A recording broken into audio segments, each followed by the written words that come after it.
tout, je viens d'arriver, oui. Je sais pas, on dit le pasteur me demande. Oui. Voilà, j'ai dit. Il y a la vidéo là où il a dit qu'en islam, on ne doit pas confesser son péché à quelqu'un là. Oui, oui, il a dit ça. Il y a les à 10% même. Nous, on avait ça depuis longtemps. À Voilà, 10%. la partie là. Est-ce que tu as la vidéo là? Et je vais couper, je n'ai pas ça, je peux couper rapidement. Voilà, va voir ça. Maintenant, deuxièmement, à la fin là, vers la fin du débat là, là où il a manigancé les deux hadiths là, et puis je lui ai posé la question, est-ce que c'est la suite? Et je vais t'envoyer ça. Ça, on a ça. Ça, je te transfère ça quand je descends. Maintenant, l'autre, voilà, je vais essayer de couper ça pour vous. Dit qu'en islam, on ne demande pas pardon, on ne doit pas implorer, que tant, et puis, il y a eu une discussion. Et puis, elle demandait donc, est-ce que le prophète a dit que c'est parce que tu es venu me voir que je suis total la partie là pour voir? Ok. Pour m'envoyer ça. On va l'exposer. C'est un vrai manipulateur, ces gars. Là, à la fin, les deux hadiths, vous allez prendre le 1696 là-bas. Tu m'envoies ça et puis de l'autre côté. On va voir ça.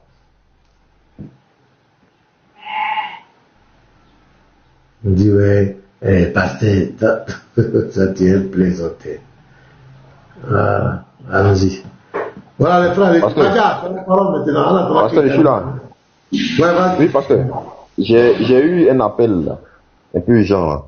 Donc, pasteur, donc, en réalité, ce que je voulais dire en somme, la miséricorde n'existe pas. La sourate qui dit que le messager miséricorde, c'est juste, voilà, pour plaire à certains ignorants de la religion, c'est tout. Sinon, ça n'existe pas. Il n'a jamais été miséricorde. Jamais de la vie. Ça n'existe pas. Et tous ces actes ont montré qu'il n'a jamais été miséricorde. Parce que le malice, là, quand il est venu, je fais tout court, hein, il est venu, il dit, purifie-moi, messager d'Allah. Parce que la purification, en islam, là, on doit te dire. Mais il regarde le gars, mais tu as fait quoi et puis on doit te purifier? Il dit, purifie-moi. Il revient encore, il dit, moi, toi qui dis de purifier, moi je ne peux pas te purifier, va demander pardon à Allah. Parce que moi je ne sais pas qu'est-ce que tu as fait. Va demander pardon à Allah. Il dit, messager d'Allah, purifie-moi. Il est venu à la 4e fois, il dit, messager d'Allah, mais tu as fait quoi? Et puis tu dis, non, moi je dois te purifier. Il dit, j'ai fait la zina, j'ai fait la fornication. On dit, lui, il est fou. Oh, il est fou, laissez-le. Il dit non, il n'est pas fou. Les gens disent, hey, monsieur là, il n'est pas fou. Hein. C'est ce qu'il dit là. Il dit non, s'il n'est pas fou, c'est qu'il a bu du vin. On dit non, non, non, il n'a pas du vin. Hein. Il est lucide. Il y a quelqu'un même qui est parti sentir ses vêtements, son haleine.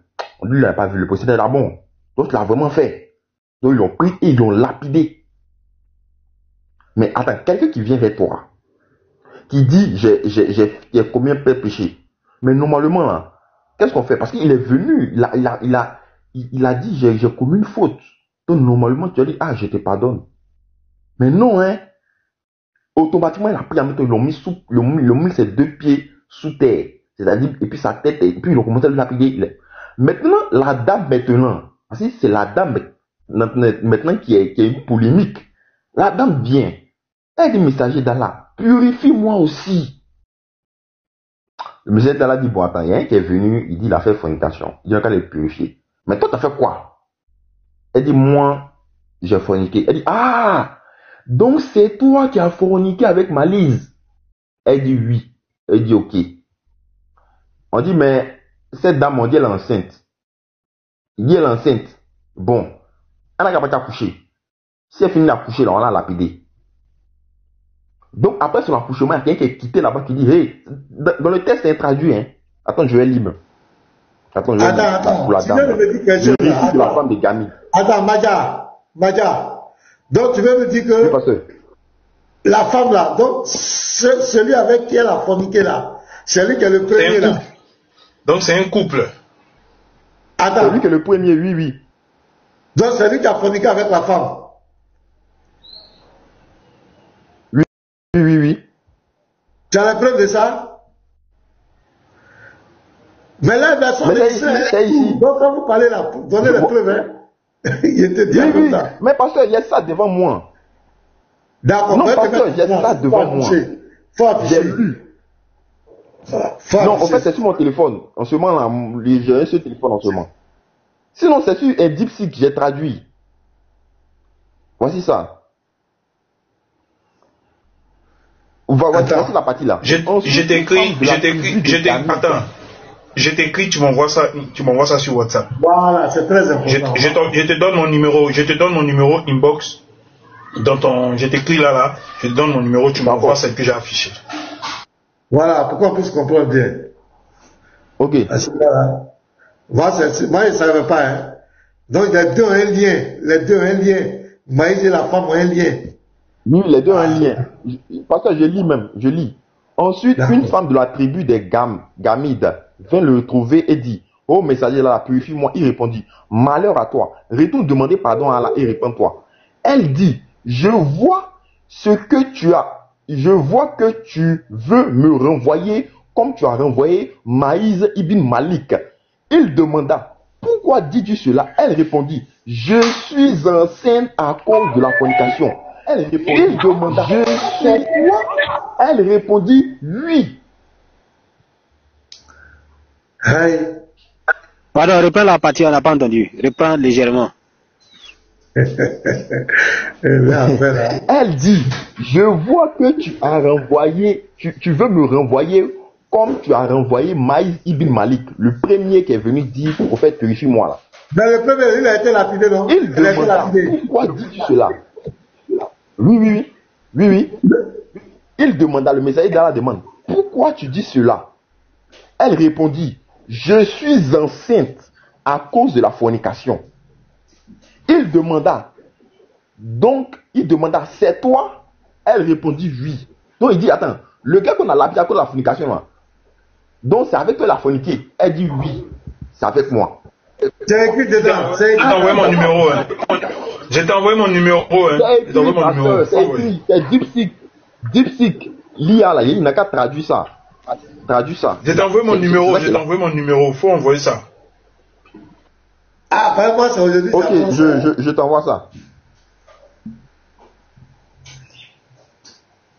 C'est qu'il faut qu'on analyse bien d'abord avant de... Non, c'est propre même, ça m'a vu. Attends, je copie ça rapidement. Et voilà. C'est sur DeepSeek, hein. Voilà.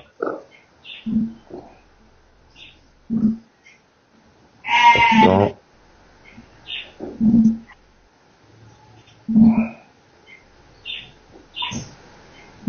Je copie ça.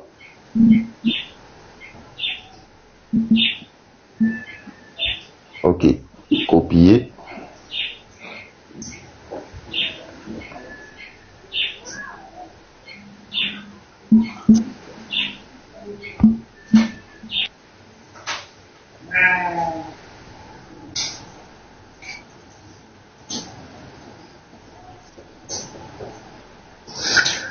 Ouais, des histoires.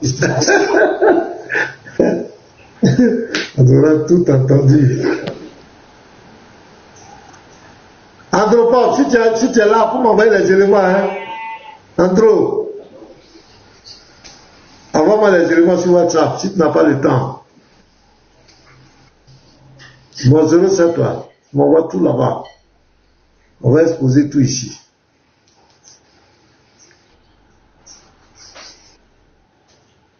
Il a été envoyé en miséricorde, Les gens, ils savent de quoi ils parlent même. T'envoies en miséricorde. Ils ne savent pas de quoi ils parlent. C'est la miséricorde.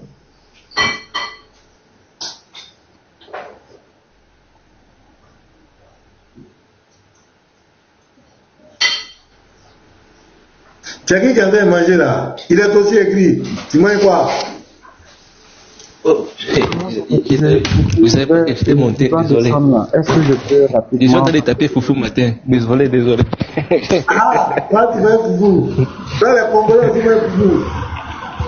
Ah, parce que ça fait matin hier, je n'ai pas eu la chance de manger.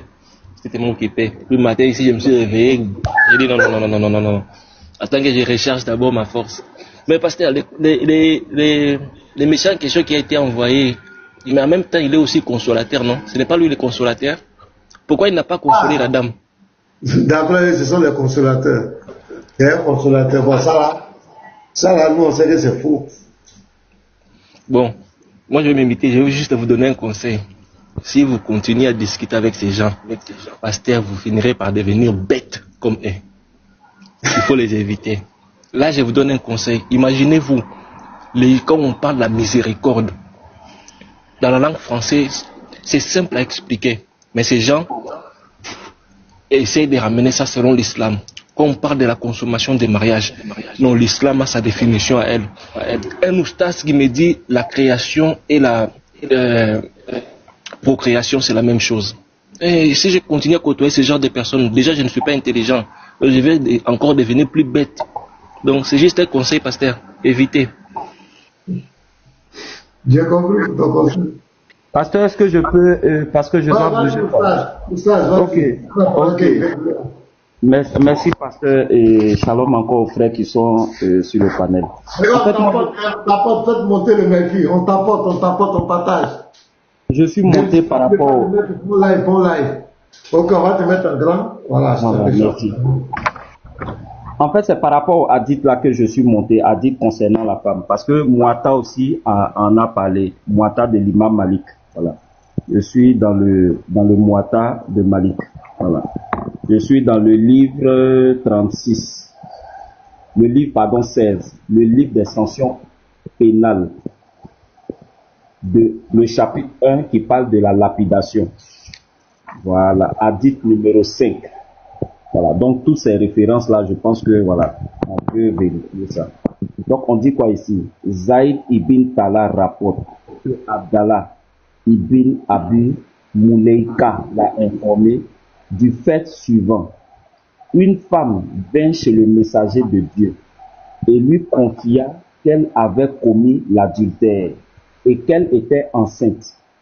Il lui enjoignit: va et reviens quand tu auras accouché. Après avoir mis son enfant au monde, la femme revint et l'envoyé de Dieu, je m'entends doublement, je ne sais pas c'est ce qui... Et l'envoyé de Dieu lui dit: va et reviens après l'avoir allaité. Après l'allaitement, elle se présenta à nouveau devant le prophète. Il lui ordonna: va confier l'enfant à quelqu'un. Elle s'en alla donner l'enfant et et revint devant le messager de Dieu. Sur son ordre, la femme fut lapidée. Malik va expliquer maintenant. Explication. On dit quoi ici? Zaïd ibn Tala rapporté Abdallah ibn Abi Mouleka l'a informé du fait suivant. 2 points, il va expliquer. Une femme de Gamid, comme précisé chez Muslim, vint chez le messager de Dieu et lui confia qu'elle avait commis l'adultère et qu'elle était enceinte, et dit, 2 points, ô messager, ô envoyé de Dieu, purifiez-moi. Il lui enjoignit: va et reviens quand tu auras accouché, 2 points, car il est interdit de lapider une femme enceinte, étant donné que l'enfant qu'elle porte serait déjà sans avoir commis de crime. Après avoir mis son enfant au monde, la femme revint.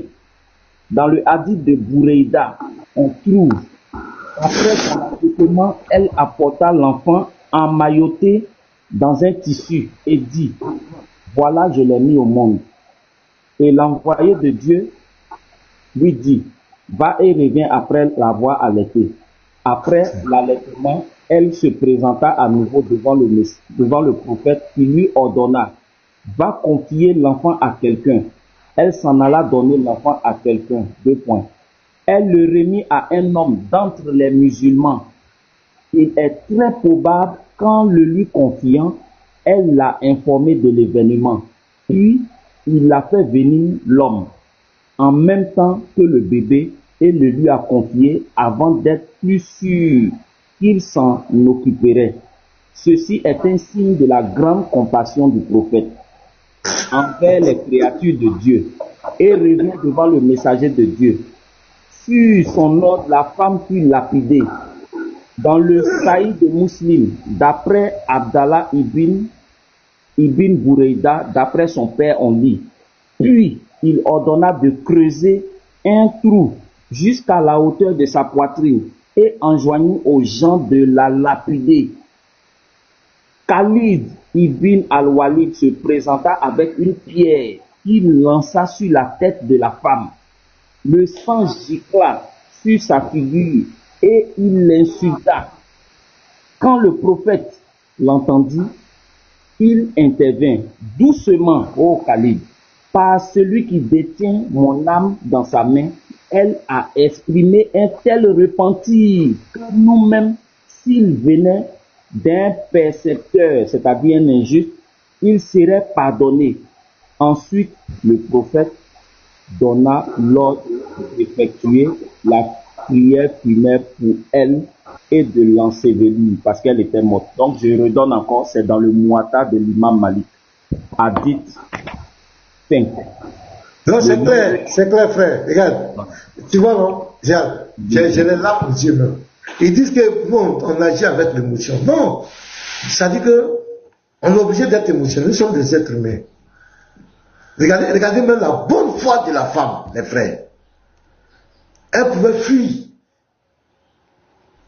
La femme pouvait fuir. La femme n'a pas fui. Elle est revenue plusieurs fois. Il dit, va, allaiter, viens. La femme avec la bonne foi, elle était vraiment repentante. Et lui-même, il a reconnu.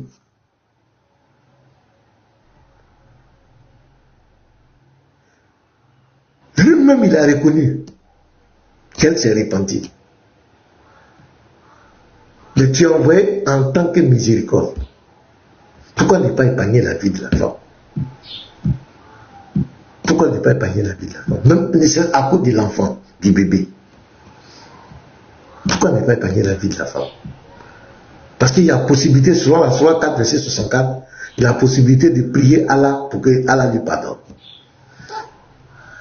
Pourquoi ne pas épargner la vie de cette femme?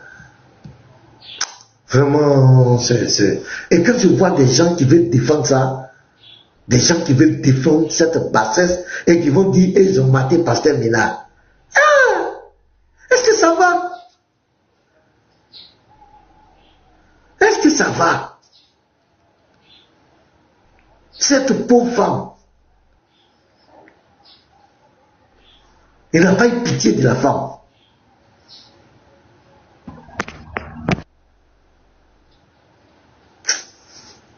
Le Lévi, tu es là?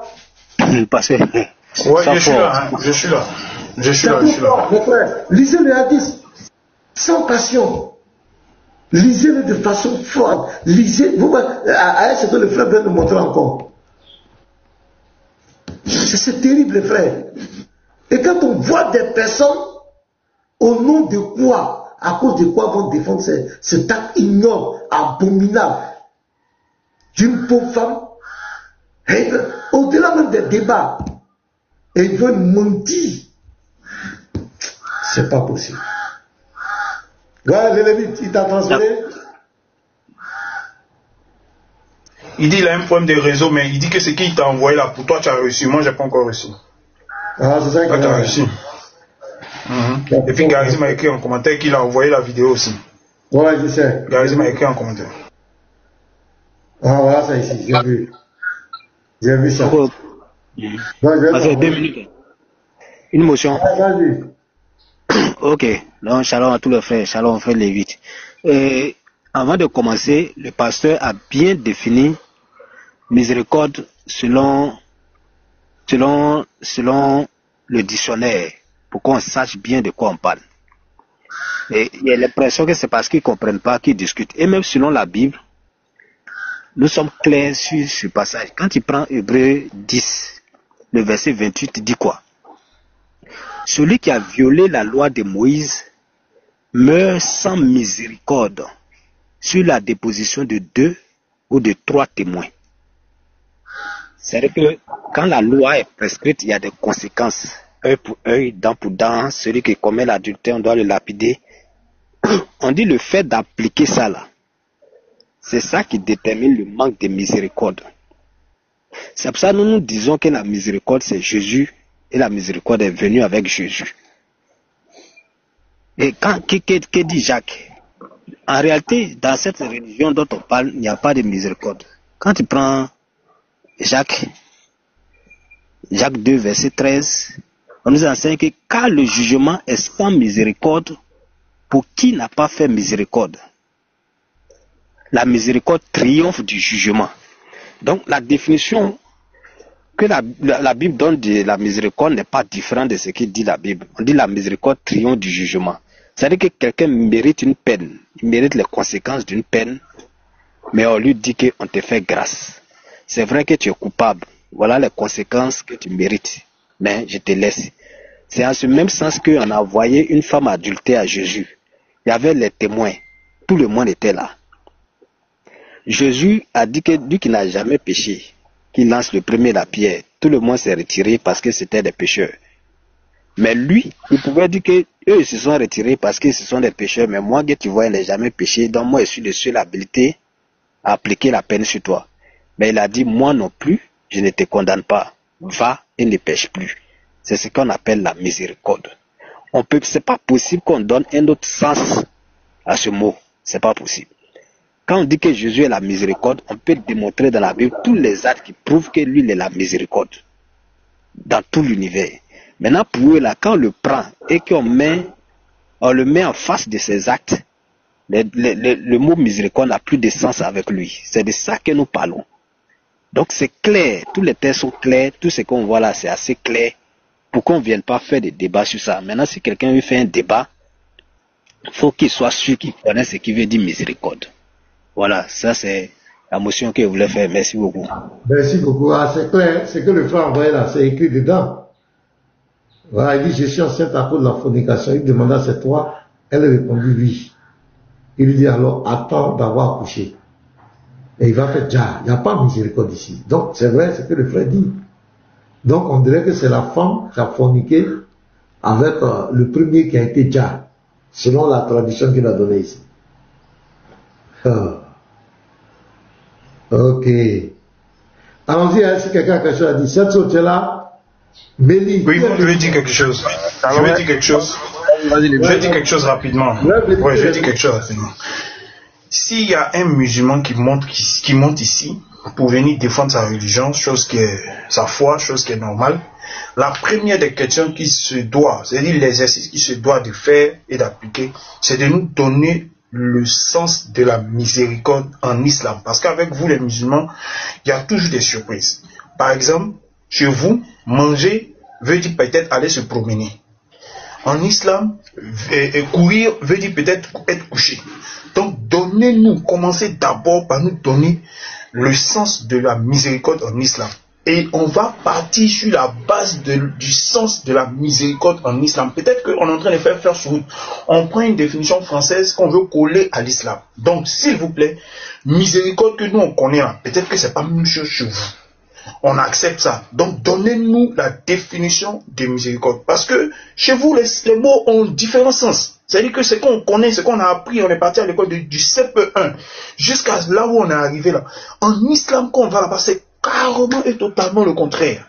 Donc, venez nous instruire sur les mots, ce que ça signifie en islam. Miséricorde que nous on connaît, c'est quelqu'un qui est coupable à qui on n'applique pas la sentence. On lui fait grâce. Tu es coupable, mais on te laisse. Voici la miséricorde que nous on connaît. Peut-être que chez vous c'est différent. Donc donnez-nous d'ores et déjà la définition de la miséricorde. Et puis on va partir sur ce postulat pour définir vos textes. C'est ce que je voulais dire. Merci. Shalom, shalom mes frères. Shalom mes frères. Bonjour pasteur. Le Lévite, c'est très bien même ce que tu as dit.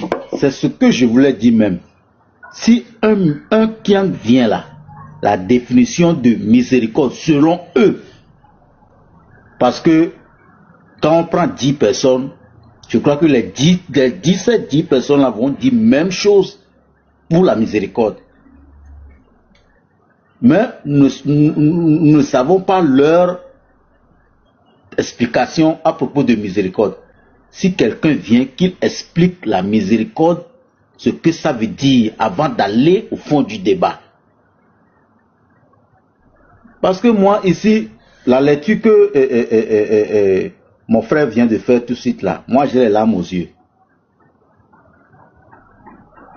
La femme, je crois bien que la femme veut sûrement le pardon provenant de leur prophète.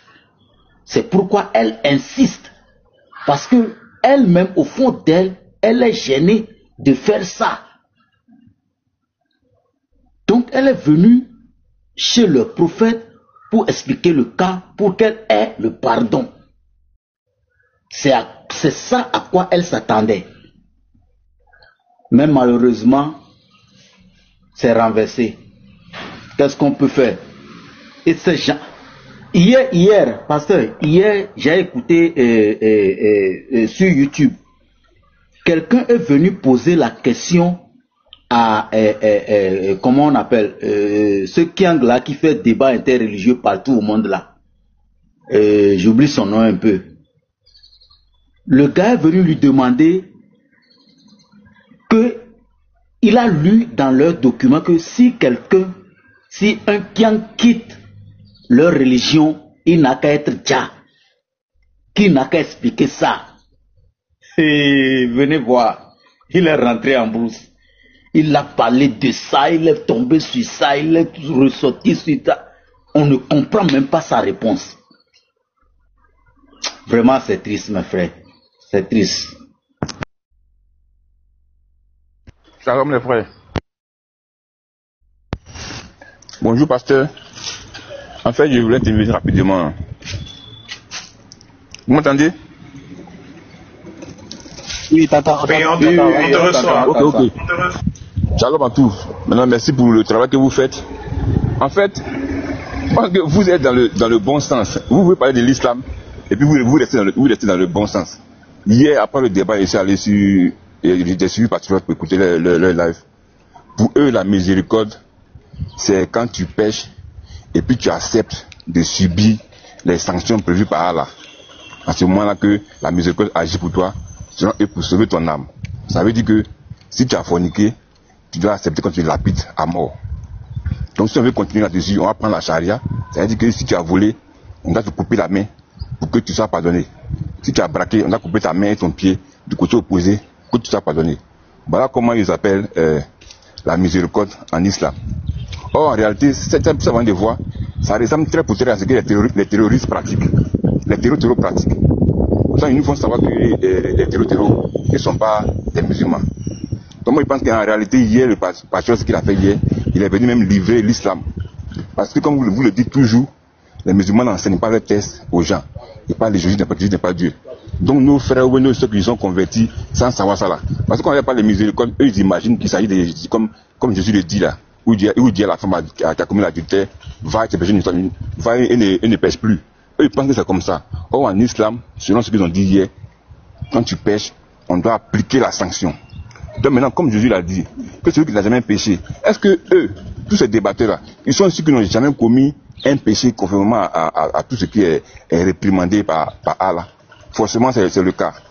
Donc pour moi, je pense que vous devez peut-être insister même sur le fait que en l'islam, tu dois subir la punition de Allah avant de penser à une quelconque miséricorde. Autrement dit, comme on a toujours dit, la miséricorde, selon le sens propre que vous définissez, ça n'existe pas en islam. Voilà, c'est ce que je voulais ajouter. Bon, merci. Par rapport à ce que tu as dit là, moi je pense qu'il y a, dans l'interreligieux, il y a les sujets techniques. Voilà, quand on lit le Coran par exemple, le Coran fait des rappels, des histoires passées de Moïse, d'Abraham, ainsi de suite. Ça, c'est des rappels. Des textes relatifs aux rappels. Il y a des textes aussi relatifs aux recommandations que Allah fait aux musulmans. Voilà ce que vous devez faire, ainsi de suite. Il y a les textes relatifs aux recommandations que Allah fait aux chrétiens. Les reproches, généralement, qu'il fait aux chrétiens, aux juifs et aux mécréants, ainsi de suite. Et il y a des textes qui sont typiquement liés à la loi. Sa définition, son application. C'est dans ce cadre spécifique-là que nous sommes en fait. Et donc, ce qui est interdit en islam, c'est la fornication ou bien l'adultère. Et si il y a adultère ou fornication, quelle est la sentence qui est prévue? C'est ça la loi. Le fait qu'on interdit et la sanction au cas où l'interdit n'est pas respecté. On parle de miséricorde lorsqu'il y a grâce. Lorsque tu commets un fait interdit et que la sanction prévue normalement, on ne te l'applique pas par grâce. C'est ça la miséricorde. Ce n'est pas théologique. Donc, non, ce n'est pas à l'islam. C'est dans le bon sens. Comment? Ce que tu dis, c'est juste. C'est pour ça que je dis vous êtes dans le bon sens. Vous venez parler de l'islam. Donc il faut que vous mettez aussi l'accent aussi sur ce que l'islam dit là. Pour eux, la miséricorde, il faut que tu... Ouais, je viens.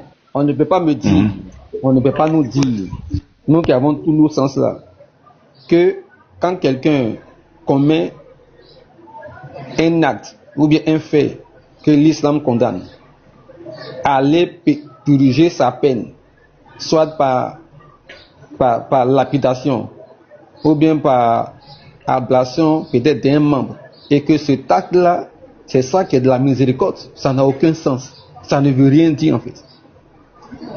Ça s'appelle la rigueur de la loi. Parce qu'il y a deux choses. Il y a le fait, il a posé un acte et il a subi la peine. Dès lors, il n'y a plus de miséricorde en fait. Ça n'a aucun sens de parler de miséricorde, puisqu'il a purgé sa peine. Si elle, peut-être, elle devait être mise à mort par lapidation, qu'elle a subi, la miséricorde, là, c'est où ici? Dans ce processus-là, où est la miséricorde ici? La miséricorde intervient lorsque la peine est suspendue, ou même lorsque la peine même est effacée. Dans notre juridiction moderne, là, on les appelle soit les lois d'amnistie ou même les grâces présidentielles. Quelqu'un qui mérite normalement peut-être 20 ans ou peut-être 10 ans, le président peut prendre une ordonnance et puis gracier l'individu ou même le Parlement. C'est la loi. Donc, mais je ne sais pas comment, je ne sais pas si le patriote a dit vraiment ce que tu as dit là, mais s'il a dit, s'il a tenu ce propos-là, pour moi, ça n'a pas de sens en fait. Deuxième chose que je voudrais dire, dans le débat... Il aurait dit quoi? Et que le patriote dit que la grâce, c'est le fait que le coupable, l'auteur de l'infraction là, il subisse la peine. C'est quand il finit de subir la peine là maintenant qu'on appelle ça grâce. Quand il accepte de subir les conséquences. Voilà. Il a prévu ça. Que ce homme soit sauvé. C'est ce qu'il dit qu'il a connu les citations. Mais attends, les frères musulmans, moi, vous qui êtes en bas, vous qui êtes sur vos live, aujourd'hui là, on est en 2025. On n'est plus au temps de 600 ans en arrière là-bas. Tout est clair maintenant. On est allé à l'école, on comprend tous le français. On a un minimum de bon sens. Donc, à la limite, si vous n'avez pas peut-être de justificatif pour peut-être expliquer ce dont on reproche à votre prophète, mais taisez-vous, c'est mieux. Taisez-vous. Ne nous faites pas croire des choses qui n'ont ni tête ni queue. Tu es censé, selon tes prérogatives, tes attributions, toi, à ton rôle de prophète là, tu es envoyé en miséricorde à l'univers, à l'humanité tout entière. C'est ce concept-là qui pose problème. Si le texte ou bien la sourate n'avait pas dit que ce prophète, le Rasoul de Allah, est emmené à l'humanité comme miséricorde, le débat n'aurait pas eu lieu en fait. Mais comme c'est sous ce angle-là que le Coran le présente, que l'Islam le présente, que Allah le présente, c'est en ce moment-là maintenant on est en droit de lui opposer ses actes pour voir si effectivement dans ces actes-là il y a de la miséricorde dedans. Dans ces actes-là il y a de la grâce dedans, il y a du pardon dedans. Et quand on confronte ce qui est dit de lui et ce qu'il a vécu, ce qu'il a pratiqué, ce qu'il a posé comme acte, on voit que c'est incompatible avec la notion d'être amener à l'humanité comme grâce humaine, comme miséricorde. Ça n'a pas de sens. Depuis combien de jours, le pasteur pose la problématique, il pose la thématique. Les gens se débrouillent comme ils peuvent, mais ça ne marche pas. Votre dernier soldat qui est mort, qui a été déjà les armes à la main, le grand patriote, il est tombé les armes à la main. Il a tous les adultes à la main, mais il tombe quand même, parce que ça ne marche pas. Il est obligé de reprendre les lives sur Baba là-bas. Mais ça, Baba même lui a posé des questions là-bas. Baba lui a dit, ah patriote, ce que tu dis là, ça passe pas. Hein? Baba a été clair avec lui. Ce que tu dis là, ça passe pas. Parce que Baba s'est mis en tant que neutre, et puis il a apprécié les faits et les arguments des uns des autres. Il a dit, ah patriote, que ça là, ça passe pas. Que les gens même peuvent t'enregistrer en fait. Ça marche pas, papa. Et reconnaissez en fait. Moi je pense que faut pas faire. Faut pas il peut désavouer son frère. Il est dans une logique de. À un certain moment donné là, il est logique hein. Quand son esprit de, je sais pas comment on appelle ça, son second esprit le quitte là, il devient logique. Il se met en modérateur neutre depuis la politique, toute franchise. Les arguments. Maintenant, il allait faire live sur moi. Il allait faire live là-bas, moi.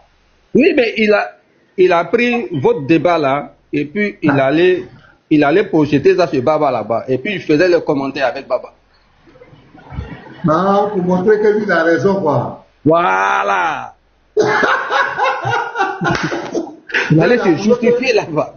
Il a dit, mais c'est quoi tout ça? Quoi. Voilà. Il a prouvé ça là-bas. Oui, puisque ça va pas, ça fait polémique. Après le débat là, ça fait polémique. Il essaie de s'expliquer sur les lives de Sambrina, ça colle pas. Donc il est revenu maintenant chez Baba. Il envoie maintenant la vidéo là-bas, ou le débat là-bas. Il dit, mais voilà. Baba dit, ah, attention, ça, il y a un problème, ça ne me convient pas. Il y a un souci. Parce que ça colle pas, ça marche pas. Tu ne peux pas dire.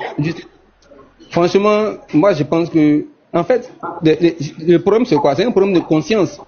Les actes de leur prophète là, va pas avec la voilà, ça va pas avec leur conscience. Ils n'ont pas aussi le courage de dire que ce que le prophète a fait là, c'est mauvais. Parce que c'est ce qui fait qu'il y a discussion en fait. Ils savent intérieurement que c'est mauvais. Mais je ne sais pas si c'est interdit de dire dans l'islam que ce que le prophète a fait là. Je ne sais pas si c'est interdit. Mais il ne fait pas le dire. Merci. Comment on a dit? On va les saluer. Taoubat, bonjour. Monsieur Kayembe. Il y a un musulman bien timide qui sont là. Hein? Taoubat, bonjour. Bonjour. Ah oui, bonjour. Ouais, salut à tous et à toutes et monsieur Mina. Ouais, merci. Ok, faut t'inviter. Le Kevin, comme il n'a pas l'habitude de venir, on va lui demander les nouvelles d'abord. Monsieur Kayembe, quelles sont vos nouvelles du matin? Ah non, il n'y a pas de nouvelles au fait. Je suis venu juste assister et entendre certaines nouvelles de votre part. Ok, vous êtes Kémite, hein? Ben, je vois la croix. C'est pas. Ah oui, exactement, je suis Kémite. Ok, j'ai une préoccupation. J'ai une réflexion, hein, pas pour vous piéger ou bien quoi. Le mouvement kémitiste là. Par rapport à il y a écho. Quand je finis, tu vas parler. Il n'y a pas de souci. Il y a écho, voilà. Quand tu es démité, il y a écho, voilà. Le mouvement du kémitiste là, au fait, c'est pour développer l'Afrique, ou bien c'est pour combattre les autres religions.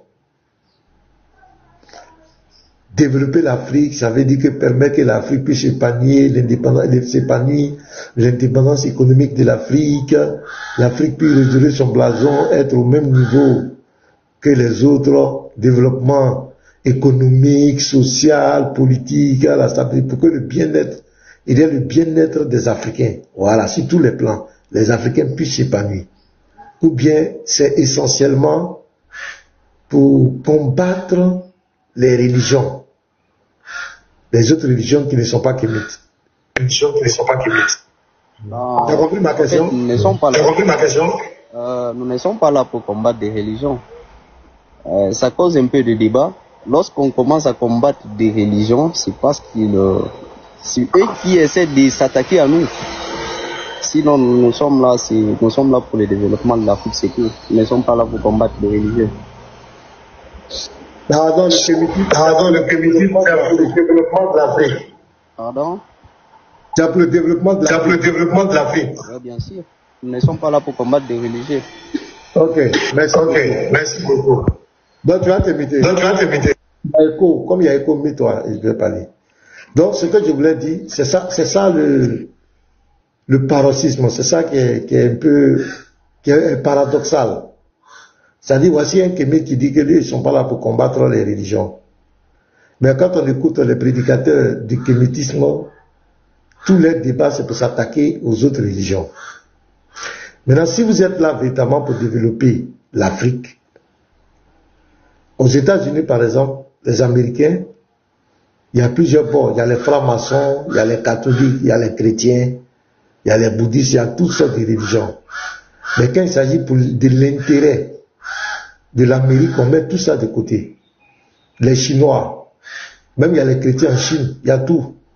En Russie, il y a toutes sortes de religions. En France, il y a toutes sortes de religions. Mais quand il s'agit du développement de leur pays, ils ont une ligne éditoriale claire. Ils mettent de côté les appartenances religieuses.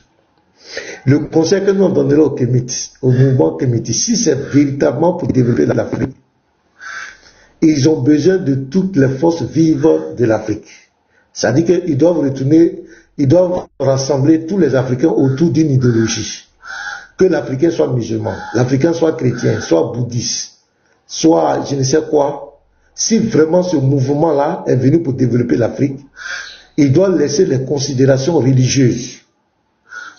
Parce que en voulant stigmatiser certains groupes, hier j'ai suivi un peu l'échange des Osis, le vieux Osis, avec Jacques le Fou. Jacques le Fou, il est tombé dans le piège de Jacques le Fou. Jacques le Fou l'a amené à dire des choses très graves. Jacques le Fou, malgré qu'il ait la peau blanche comme un Algérien, c'est un Africain. Et il a dit que Jacques le Fou ne peut pas faire partie de leur combat parce qu'il a la peau blanche. Vous voyez? Donc il y a une partie des Africains, parce qu'ils ont la peau blanche, que les Kémites mettent à l'écart. Donc, déjà ça affaiblit, c'est pourquoi l'Afrique ne pourra jamais se développer par le mouvement du kémitisme. Il y a des chrétiens noirs qui sont intelligents, qui peuvent apporter beaucoup de choses pour le développement de l'Afrique. Mais à cause du fait qu'ils sont chrétiens, les kémites les mettent de côté. Écoutez-moi très bien. Il y a des musulmans qui ont de la connaissance, qui peuvent apporter beaucoup de choses à l'Afrique. Mais à cause du fait qu'il est musulman, les kémites le mettent à l'écart. Donc on l'enlève dans le plan de développement de l'Afrique. Il y a des bouddhistes qui sont nord-africains et qui ont des capacités intellectuelles, mais à cause du fait qu'ils sont bouddhistes, les kémites les mettent carrément à l'écart. Donc en réalité, votre combat, pour nous, c'est un faux combat. C'est un combat qui n'a vraiment pas de sens. Au fait, ce n'est pas pour développer l'Afrique. Parce que si c'était pour développer l'Afrique, il n'est même pas important de stigmatiser le groupe d'Africains. Votre spiritualité, vous menez votre spiritualité. Mais comme ce n'est pas la spiritualité qui est l'essence, ce n'est pas la religion comme tu viens de le dire, mais vous devez accepter les Africains selon leur religion, tout. Mais qu'est-ce que vous demandez? La compétence intellectuelle de chacun pour développer l'Afrique. Le deuxième débat, maintenant, c'est le débat religieux. Si d'autres croient aux ancêtres, d'autres ne croient pas aux ancêtres, ça c'est un débat secondaire. Parce que croire aux ancêtres ne développe pas l'Afrique.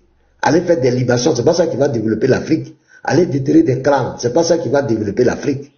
Le développement, ce sont des compétences intellectuelles. Voilà, les forces vives de l'Afrique doivent être réunies ensemble, sans discrimination religieuse ni de peau. Donc si déjà vous stigmatisez un groupe d'Africains parce qu'ils sont musulmans, parce qu'ils sont chrétiens, parce qu'ils sont bouddhistes, ou même parce qu'ils ont la peau, blanche, c'est que votre combat a échoué. Et c'est pourquoi je ne m'étonne pas depuis 1970 que vous êtes sur la place officiellement On ne voit pas ce que vous apportez véritablement à l'Afrique. Si ce n'est pas la contradiction, les bavardages sur les réseaux sociaux, vous êtes très fort pour accuser, traiter les autres d'aliénés. Là, vous êtes très fort de d'inciter. Là, vous êtes champion. Mais jusqu'à présent, même un fourrage Kémite, nous, on n'a pas encore vu. Donc, c'est un conseil que moi je donne aux Kémites. Si vous voulez vraiment que l'Afrique soit développée, faites comme les grandes nations. Et ils ont mis de côté les appartenances religieuses. Ils ont mis en place les compétences intellectuelles, les compétences de chaque Africain, sans tenir compte de sa couleur de peau, sans tenir compte de sa religion, de sa pensée idéologique. Je crois que l'Afrique gagnerait mieux. Mais tant que vous allez rentrer dans ce débat pour accuser les musulmans, pour accuser les chrétiens, pour accuser les autres, ça ne va jamais aboutir. Voilà, bonne journée. Tu as compris? Tu es parti. Je peux dire une chose. Je peux dire une chose, pasteur. Vas-y.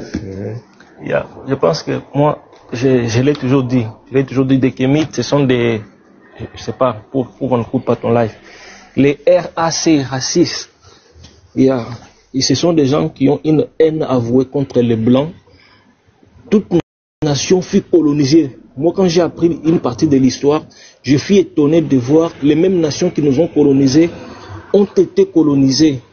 Je ne sais pas s'il y a une nation dans le monde qui n'a pas passé, qui n'a pas eu une histoire tragique. Mais ils ne se sont pas gardés de rancune. Si je regarde l'histoire de l'Allemagne et le reste des pays de l'Europe, ils se sont fait la guerre, des atrocités, mais avec le temps, ils se sont tenus main dans la main et puis ils avancent. Les Kémites, ils n'ont rien. Moi, je dis, discuter avec un Kémite, c'est faire passer le temps.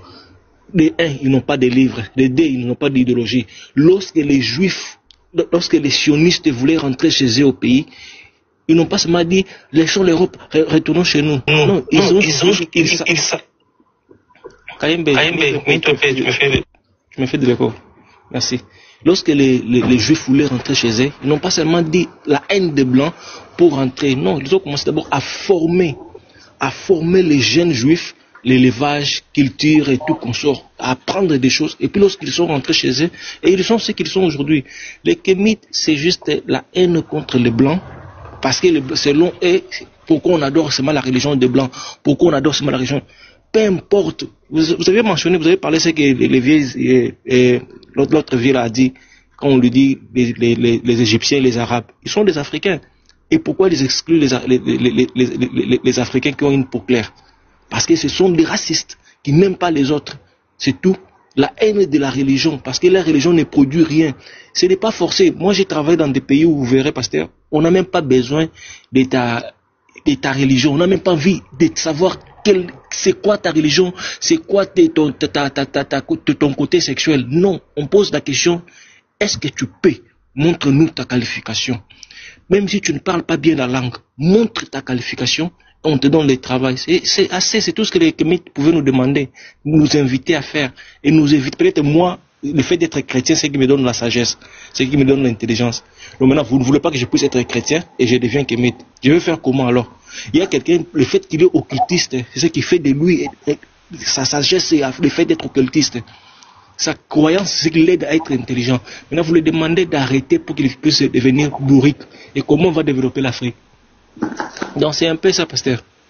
Ce sont des racistes. On dirait que Kayembe veut répondre. Kayembe, toi-même ta connexion n'est pas bonne. Ta connexion n'est pas bonne. Ok, donc on va aller avec Taoubat. Taoubat, tu as la parole. Qu'est-ce que tu veux dire, Taoubat?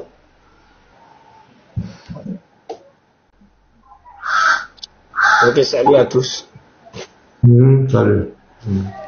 Ok, moi, je suis là pour intervenir.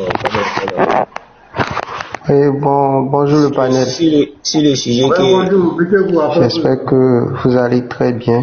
On ne vous a pas encore donné la parole. Voilà, mettez-vous. Est-ce que vous me recevez? Mets-toi. Tu auras la parole après. On a donné la parole à Taouba. Vous me recevez? On ne te reçoit pas.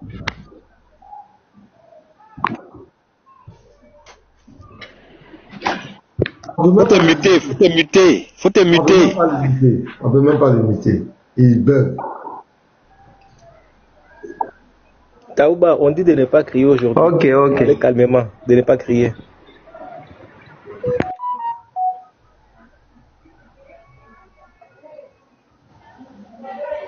Vas-y, Taouba. Ok, je disais tout à l'heure là. Et je suis là pour intervenir sur le sujet que vous avez qu'on a abordé tout à l'heure là, sur le prophète Mohammed alayhi salam. Dans un premier temps, je tenais à vous dire aussi que quand nous venons aussi sur vos panels là, nous on ne vient pas pour vous convaincre obligatoirement, soit de changer votre avis sur la religion, si votre religion est de venir à l'islam. Voilà. On vient pour échanger, pour se faire comprendre. Ainsi, vous devez être, comme on appelle, d'accord avec ce que nous on dit là, c'est qu'il n'y aura pas de débat. Voilà, dans un premier temps. Mais c'est pour vous dire aussi, si les hadiths que vous êtes en train de parler là-dessus tout à l'heure, et que le frère a dit des choses, on a vu la lecture que le frère a fait. Vous saviez quoi? Voilà, nous on est là pour éclaircir certaines choses. Vous saviez quoi? Allah nous dit dans le Coran, dans la sourate 2, verset 79, quiconque écrit un livre de ses mains en disant que ça vient d'Allah, Allah va châtier ces derniers-là. Ça dit que quoi?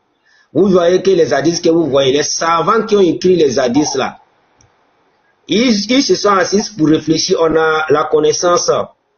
Mais qu'est-ce qu'il faut faire pour ramener les gens à craindre leur Seigneur? Ils ont mis leurs idées en place. Ce sont les idées, quand vous voyez les histoires, c'est des histoires qui ne sont pas réelles. Je vais vous dire pourquoi. Parce que ça va à l'encontre même du Coran, ces histoires-là. Attends, si je comprends bien. Ouais, écoutez-moi très bien. Attends, je vais préciser une précision. Si je comprends bien pour toi, tu ne crois pas au hadith, hein? Mais il faut m'écouter. Je vais te dire, si je crois ou je ne crois pas, je vais t'expliquer. Ben allons-y directement. Ok. L'hadith que vous voyez là, hein? Il y a des hadiths qu'on appelle soïf, il y a des hadiths qu'on appelle doïf. Oui. C'est ce qu'il va te dire là. Il va te dire, oui ou non là. Moi j'ai un cerveau pour réfléchir aussi. Il n'est pas dit oui ou non comme ça. Il va te dire oui là même là. Tu vas prendre quoi dedans? Ça va faire de moi un menteur ou un véridique. Non, attends. Non, oui. Je crois au hadith. Pourquoi? Ok. Non, Ok, écoute-moi. Il y a un certain... Est-ce que tu es un sinistre? Tu poses plusieurs questions à la fois, comme appelle M. Mina. Mais je veux comprendre, est-ce que tu crois à la sunna de ton prophète? Qu'est-ce qu'il dit la sunna d'abord? Parce que quand je vais dire je suis sunnite tout à l'heure, écoute-moi, quand je vais dire je suis sunnite tout à l'heure, là, tu vas trouver des mots à dire non, sunnite veut dire forcément les hadiths. C'est la vérité, il ne faut pas nous perdre de temps. Est-ce que tu es sunnite? C'est toi qui es en train de me faire perdre le temps, laisse-moi m'exprimer. Est-ce que tu es sunnite ou bien tu es coraniste? Tu es quoi? Dis-moi comment avancer. Je suis coraniste, je suis ce que le prophète nous a donné. Le prophète n'a pas donné hadith, hein. Le prophète n'a pas donné hadith. Je vous dis que le prophète n'a pas donné hadith pour partir, où on dit voici ce que le prophète a écrit comme hadith, et puis il est parti. Non, c'est des interprétations. D'accord, tu ne crois pas au hadith. Faut m'écouter, mais tu m'as posé une question, je vais m'exprimer. Bon, vous voyez, c'est pourquoi j'ai dit au départ qu'on ne vient pas pour... Tu as donné ta pensée. Est-ce que quand tu es venu là, je t'ai empêché de parler? Je ne t'ai pas empêché de parler. On pose des questions de précision pour que tout le monde comprenne bien. Il ne faut pas te fâcher. Je ne me suis pas fâché. Voilà, donc reste tranquille. Tu as dit quelque chose. Tu as commencé à mettre en doute les hadiths. Donc moi, ça m'a mis la puce à l'oreille. Donc je te demande directement, est-ce que toi tu crois au hadith? Tu as dit que tu ne crois pas au hadith, que toi tu es coraniste. On dit ok. Donc on connaît ta position maintenant. On connaît ta position. Tu ne crois pas au hadith, tu es un coraniste. Point. Maintenant on t'écoute. Ok. Je tenais à vous dire aussi que dans l'hadith, il y a certaines paroles qui sont vraies, il y a certaines qui sont pas vraies. En islam, on les appelle les hadiths soïf et les hadiths doïf. Voilà, ce qui est authentique, ce qui n'est pas authentique. Mais malgré ça. Mais laisse-moi m'exprimer. Si tu vas me dire, tu vas faire. Est-ce que tu crois aux hadiths authentiques? Bon, c'est ce qu'il veut t'expliquer là. Qu'est-ce qui veut dire authentique même? Parce que quand on dit authentique là, pour nous là, l'authentique ne dépasse pas le Coran. Parce que moi, je peux écrire quelque chose et puis je vais dire que c'est authentique. Mais est-ce que c'est réellement authentique? Il a dit, attendez, voilà pourquoi je l'interromps. Il a fait de nous balader. Il a dit que lui, par rapport au hadith, il est coraniste. Le même prend la parole, il dit n'est pas si vous avez... Laisse-moi parler, il ne faut pas vous distraire. Le même prend la parole et puis il dit que parmi les hadiths là, il y a les hadiths authentiques et il y a les hadiths d'Oï. J'ai dit ok. Maintenant, les authentiques, est-ce que toi tu crois aux hadiths authentiques? Réponds à ma question. C'est toi qui as dit il y a les authentiques. Est-ce que toi tu crois aux authentiques là? Si vous me faites question des petits poteaux, quoi. Si c'est question des petits poteaux, il fallait me dire dès le départ. C'est pas petit poteau, réponds à la question. Mais alors, je suis en train de parler. Il faut laisser à la fin. Est-ce que pour répondre ça, on a besoin d'aller au ciel pour descendre? Est-ce que tu crois aux hadiths authentiques? C'est fini. Ok, c'est pas toutes les hadiths authentiques qui sont aussi authentiques. Je vais te dire ça aussi. C'est pas ma question. C'est pas ma question. J'ai dit. Est-ce que toi tu crois aux hadiths authentiques? Ok, pour être clair à toi là, pour être clair à toi, moi je vais te dire quelque chose que les hadiths, moi je crois pas totalement aux hadiths. C'est fini. Donc avance. Voilà. Je crois pas totalement aux hadiths. Je vais être clair, et puis je peux expliquer pourquoi aussi je ne suis pas totalement d'accord avec les hadiths. Faut parler. Voilà, parce que nous sommes si un panel. Et toi, personne, maintenant, tu peux connaître la Bible et venir prêcher la Bible. Maintenant, quand prêchant la Bible, tu n'as pas dit ce que toi, tu es en train de dire, les gens n'ont pas écrit ça. C'est pour instruire les gens. Si le prophète parle, il n'a pas demandé à quelqu'un d'écrire. Maintenant, en écrivant ce que le prophète dit, il peut mal interpréter ce que le prophète a dit. C'est pourquoi c'est pas cautionné. C'est pourquoi Allah a dit dans la sourate 2, verset 79 là, quiconque écrit de sa mère, que ça vient d'Allah. Tableau là. Allez. Vraiment. Vous voyez dire en souffrance, hein. Voilà. Quiconque écrit de ses mains, en disant que ça vient d'Allah, là, Allah a proposé un châtiment pour ces personnes-là. Parce que quand on parle, c'est les oreilles qui écoutent. Voilà, vous devez comprendre aussi tel qu'on vous a dit. Maintenant, si vous partez ajouter les histoires sur le prophète, Allah n'a pas cautionné ça. Parce que Allah fait gaffe. Pourquoi vous voyez que dans le Coran, l'exemple, pour ceux qui, excusez-moi, c'est pas pour vous, hein. Pour ceux qui sont en bas aussi, parce que les gens nous écoutent, c'est pourquoi ils parlent ainsi. C'est-à-dire que pour ceux qui sont intellectuels ou qui sont doués d'intelligence, doivent comprendre une chose. Dans le Coran, Allah n'a même pas accepté de parler de la vie du prophète dans le Coran, ni parler de ses femmes, ni parler même de ses califes, les 4 califes là, et y compris certains. Pourquoi Allah n'a pas accepté? Parce qu'il a évité la vie du prophète pour ne pas que les gens interprètent de leur manière autrement. Mais si tu vois qu'on dit tel savant islamique a fait tel hadith, ça ne veut pas dire que lui l'a dit que nous devons suivre. Vous voyez que nous prions les prières que nous faisons, on dit les 4 rakats, vous trouvez ça, il y a certains musulmans qui disent, vous prenez ça où? C'est le prophète qui a prêché comment il faut prier, mais il n'a pas dit d'écrire. Si tu as écrit, c'est ton problème. Il a prêché la bonne parole. Comment il faut prendre les ablutions, comment il faut se prosterner, il a tout dit. Mais pour dire le prophète a fait un livre pour dire voilà comment il faut faire, il n'a pas fait.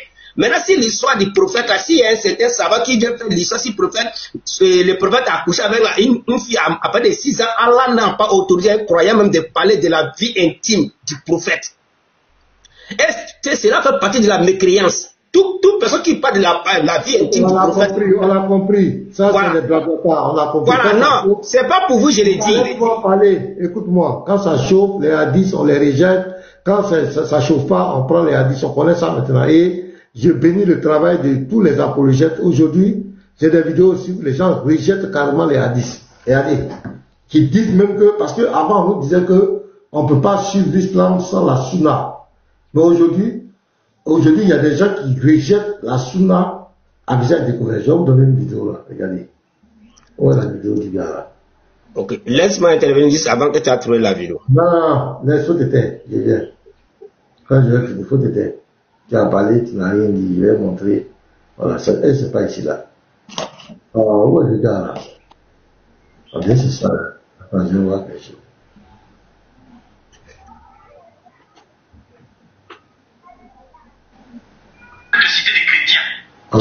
c'est pas ça. C'est pas cette vidéo-là.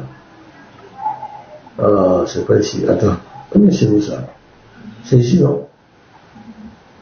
Ici. Non, c'est pas ici. Donc je retourne là. Combien c'est ici? Attends. Excusez-moi, je vais chercher la vidéo. Ah, attends.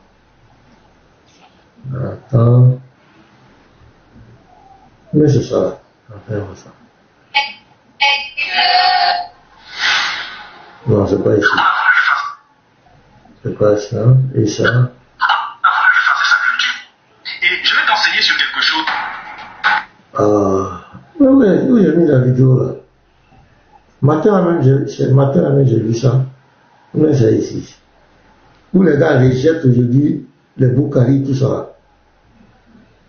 Mais c'était charisme. J'ai vu si c'est charisme. Est-ce qu'il est téléchargé? Tu vas rejeter Boukari. Bientôt là, ils vont même rejeter Allah. On y va petit à petit. Ils rejettent Boukari et puis ils vont rejeter les prophètes. Et puis avec les temps, ils vont rejeter Allah. Allons-y seulement.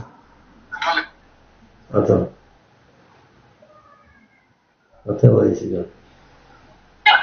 La femme lui dit, Jésus. Non, c'est pas ça.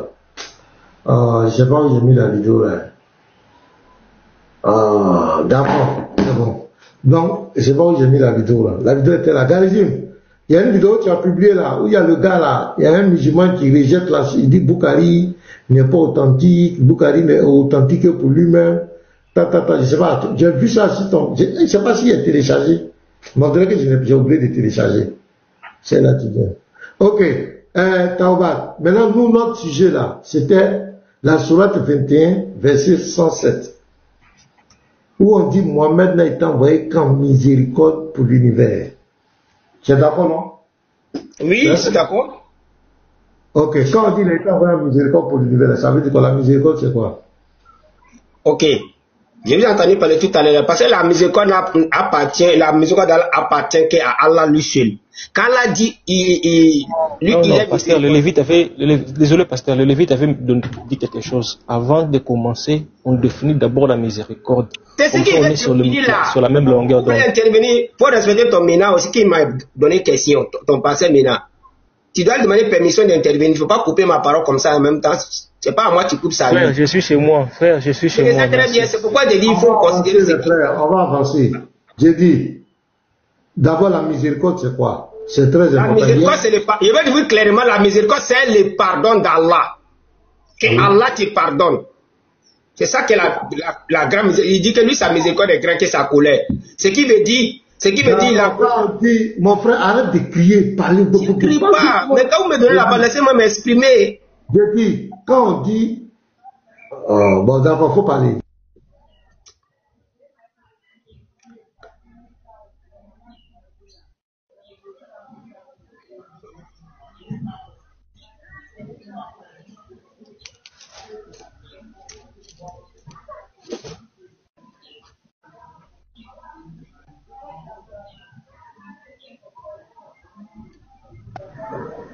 Pasteur, il ne parle plus. Ouais, mais il n'est pas crié. Moi, on ne m'a pas donné la parole, c'est pourquoi je suis là. On ne m'a pas donné la parole et puis. Le pasteur a dit parle. Le pasteur a dit parle, mais n'écrit pas. Parle. Je n'écris pas. Parle au rocher. Ok, je vais dire que quoi? J'ai dit la miséricorde d'Allah parce que chacun dit de tout de lui. Il y a des musulmans même qui ne comprennent pas, ils viennent, ils disent de n'importe quoi. La miséricorde d'Allah, Allah, sa miséricorde là, ça appartient à lui. Il pardonne à qui il veut. Il châtie qui il veut. C'est pourquoi il dit sa miséricorde est grande que sa colère. Et donc, du coup, la miséricorde d'Allah est son pardon. qu'Allah t'accorde à qui tu fais du mal ou tu fais pas le mal, Allah t'a pardonné. Attends, je te définis. Attends. Quand on dit de définir, on n'a pas dit la miséricorde de mon père, c'est quoi? Le mot miséricorde veut dire quoi? C'est ce qu'on demande, on veut savoir. Le mot miséricorde en soi. Et puis on va voir maintenant cette miséricorde collée avec Allah. La miséricorde, cette miséricorde, ce qui s'est défini pour utiliser de définir. Ma définition n'est pas forcément que cela soit, comme on appelle, compatible avec ce que toi tu vas, tu veux. Donc c'est pourquoi on est là. Écoute, mon frère, écoute. Non, écoute. Que ce soit un Congolais, que ce soit un Rwandais, que ce soit un anglophone, que ce soit un Russe, le mot miséricorde, peu importe la langue où tu vas utiliser, ça n'a qu'une seule définition. C'est pourquoi on demande d'expliquer c'est quoi la miséricorde. Ok, c'est ce qu'il essaie de dire là. Si ce que moi je vais dire comment on appelle, serait compatible avec ce que toi tu veux là, on n'allait pas être là pour te battre. Donc, non, moi je ne veux rien. Moi je ne veux rien. Ce que je veux, et que tu définis les mots, tu expliques les mots miséricorde intellectuellement. C'est ce que je suis en train d'expliquer. J'ai dit, un mot tu me coupes, deux mots tu me coupes, tu vas comprendre comment. Ou bien de rentrer en toi, de parler ce que toi tu veux. Parce que c'est ce que moi je vais dire là, c'est ce que vous avez besoin pour t'amuser, pour voir si il dit vrai ou faux. Mais si tu ne me laisses pas parler, tu vas t'amuser comment? Bon, vas-y, je te laisse parler, explique alors, je te laisse parler, explique alors le mot miséricorde. Quand on parle de miséricorde, on s'attend à quoi? Ça veut dire quoi? C'est tout ce qu'on t'a demandé, je te limite, je t'écoute. Tu vois, tu poses question, tu n'arrives. C'est difficile à mettre aussi le panel même des... Donne la parole, parle, s'il te plaît, les frères, taisez-vous, on l'écoute. La miséricorde d'Allah, premièrement,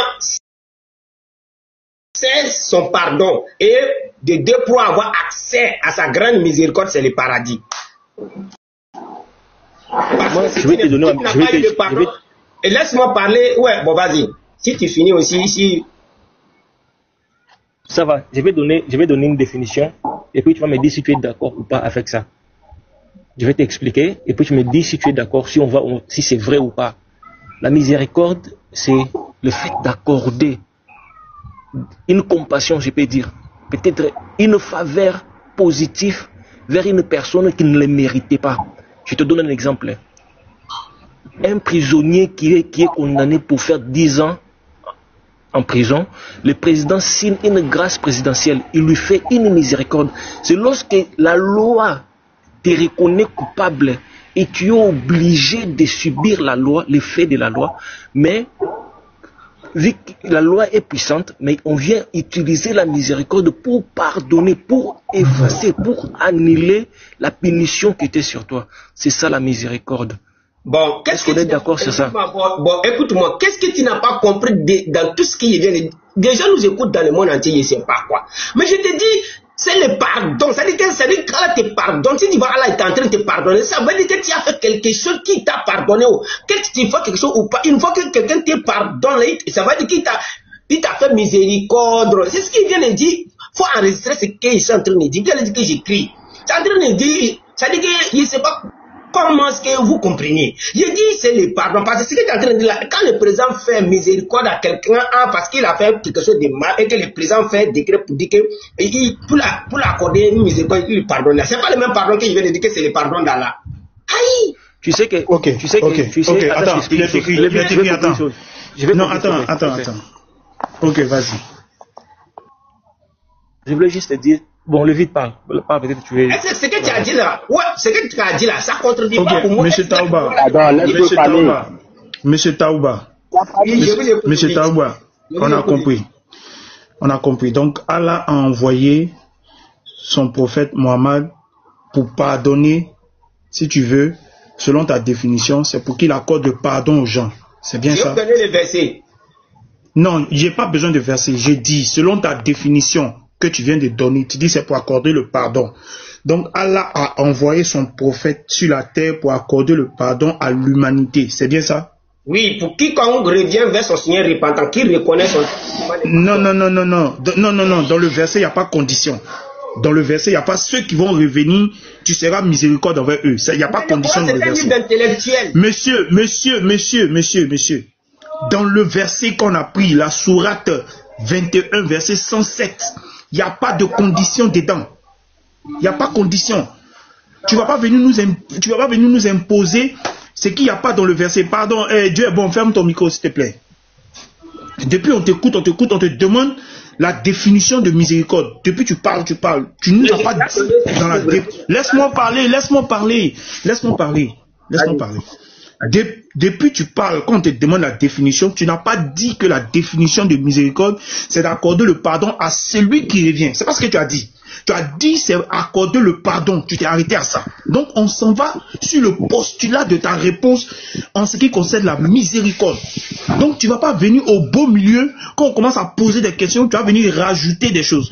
Auquel cas on va te redonner la parole et puis tu vas nous redéfinir ce que signifie la miséricorde d'Allah pour qu'on reparte de nouveau.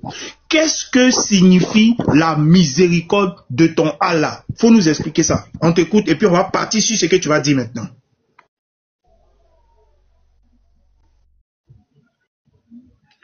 Ok, la miséricorde d'Allah, je viens de le dire.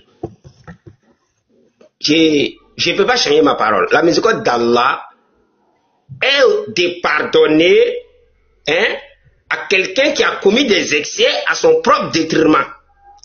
Et tu comprends? Et qui n'est pas orgueilleux et Allah lui pardonne. Et s'il est orgueilleux, Allah il est juste à faire contre. Il va lui pardonner, mais comme il est le maître du jugement, alors ce qu'il doit avoir dans la miséricorde d'Allah, Allah lui donne. Mais premièrement, c'est le pardon d'Allah pour avoir accès à sa grande miséricorde qui est le paradis. Parce que c'est cette miséricorde-là qui est le pardon. Parce que pour aller au paradis, tu ne peux pas être... si Allah ne t'a pas pardonné, tu ne peux pas rentrer au paradis. Il faudrait qu'il te pardonne d'abord avant que tu aies accès au paradis qui est la grande miséricorde. Parce que quiconque est là-bas est dans la miséricorde totale d'Allah. C'est pour vous dire que quoi? Allah dit à Mohammed a annoncé la bonne nouvelle en tant que miséricorde, c'est quoi? C'est d'annoncer la bonne nouvelle que le paradis existe et le jugement est là. Il nous avertit, et cet avertissement est comme miséricorde pour nous. Parce que pourquoi Allah pourrait nous laisser dans l'erreur? Il pourrait nous laisser inconscient ou insouciant. On ne comprend rien. Mais il voudrait qu'on évite l'enfer et avoir accès au paradis. Il envoie son message en tant que miséricorde pour nous faire la révélation qu'il y a un jour de compte est là. Et Mohammed vient pour nous dire, c'est pourquoi il dit dans la sourate 3 verset 31, il nous dit, si vous aimez Allah, suivez-moi, Allah vous aimera, il pardonnera vos péchés. Ok. Donc la miséricorde en un mot, pardon, depuis j'écoute mes oreilles, ça passe pas. La miséricorde de Allah, j'ai simplement demandé la miséricorde de Allah, c'est quoi? Il a fait tout un baratin sans nous donner en vérité ce que c'est que la miséricorde. On veut partir de la définition qu'il donne. La miséricorde d'Allah, là, c'est quoi? C'est le pardon ou bien c'est quoi? Si c'est le pardon, on va dessus. Si c'est pas le pardon, que c'est autre chose. Attends. Je vais vous dire quoi? Oh, monsieur, mute-toi. Monsieur, mute-toi. Tu as parlé, je t'ai écouté, mute-toi. C'est quelqu'un qui comprend français, c'est à lui vous de poser une telle question. Mais lui, il a tout dans sa manière de parler. Je me suis muté pendant que tu parlais. Tout le monde t'écoutait. Autour des gens, on prend la parole net, tu commences à parler. C'est pas une attitude, quelque chose, ça. Faut arrêter ça. J'ai posé la question, j'ai dit, pour ne pas qu'on fasse du dohu-bohu, arriver devant là-bas, on sera mélangé. J'ai demandé que chaque musulman qui monte ici nous donne la définition claire de la miséricorde. Et on partira de ce postulat pour aller maintenant jusqu'à où on doit aller. Je pose la question, monsieur, qu'est-ce que c'est que la miséricorde d'Allah? Il a fait tout un speech, il ne nous explique pas. C'est quoi la miséricorde? C'est quoi? La miséricorde d'Allah, c'est quoi? Qu'est-ce que c'est? Si c'est le pardon d'Allah que le prophète vient accorder aux gens, parce qu'il y a la loi qui est là. La loi est déjà établie, elle est claire. Maintenant, quand quelqu'un dit qu'il vient pour miséricorde, ça veut dire qu'il vient pour ne pas appliquer la loi sur les gens, parce que la loi est dure. Tout le monde sait que la loi est dure. Donc, voilà pourquoi on amène miséricorde.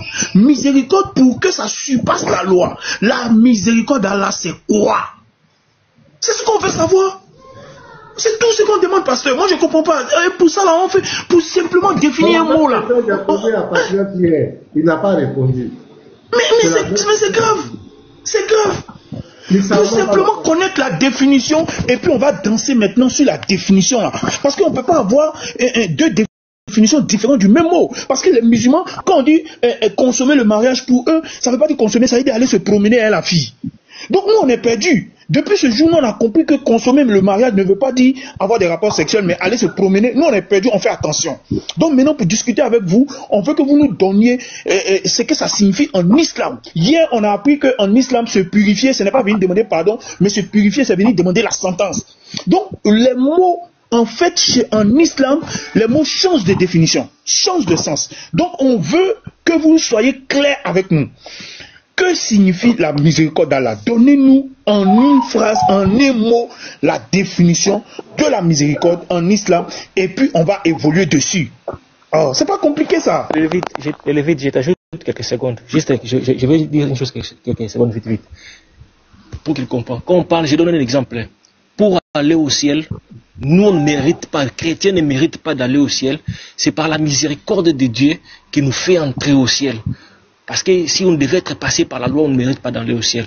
Maintenant, le Dieu de l'islam qui se dit miséricordieux, sa miséricorde devait permettre aux musulmans d'aller au ciel. Maintenant, comment un musulman peut dire qu'il va entrer au ciel par miséricorde? En même temps, ses péchés seront pesés. En même temps, pour qu'il entre au paradis, il doit être échangé entre les juifs et les chrétiens. Toujours les mêmes musulmans. Donc, c'est la contradiction. C'est ce que je voulais ajouter pour qu'ils puissent aussi avoir une idée de quoi on parle quand on parle de la miséricorde. Ok, écoutez-moi, excusez-moi du thème, mais je ne vais pas faire de polémique. Je vais dire à celui qui est en haut là-bas qui m'a dit ne comprend pas français. On n'est pas venu pour faire, comme on appelle, pour dire que telle personne comprend français, telle personne ne comprend pas français. Voilà, moi je ne suis pas venu.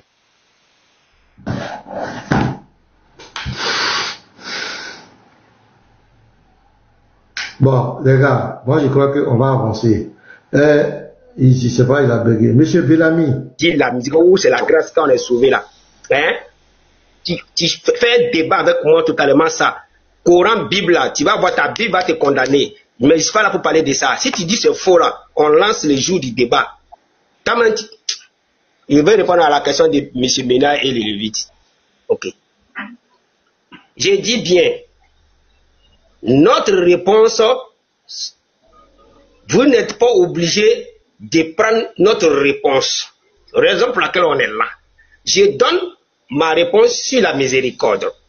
Allah, sa miséricorde est tellement grande, est totalement grande. Même si quelqu'un a pris le temps de tuer tout le monde entier, et a pris le temps, écoutez-moi très bien, je précise, si vous voulez enregistrer, parce que ce qu'il est en train de dire, j'assume. J'assume ce qu'il est en train de dire. Ok.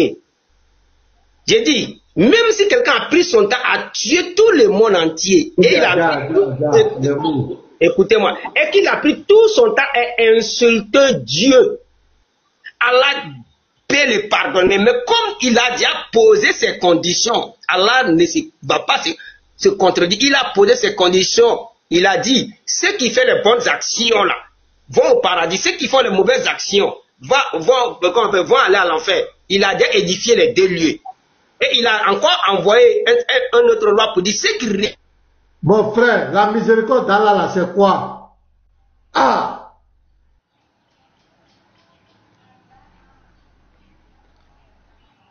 La miséricorde là, c'est quoi? Ceux qui ont fait bonne action, ceux qui n'ont pas fait, est-ce que c'est ça que la miséricorde d'Allah, c'est quoi? Quelle est la miséricorde que Allah accorde aux musulmans? Il accorde aux êtres, mais c'est quelle miséricorde? C'est quoi?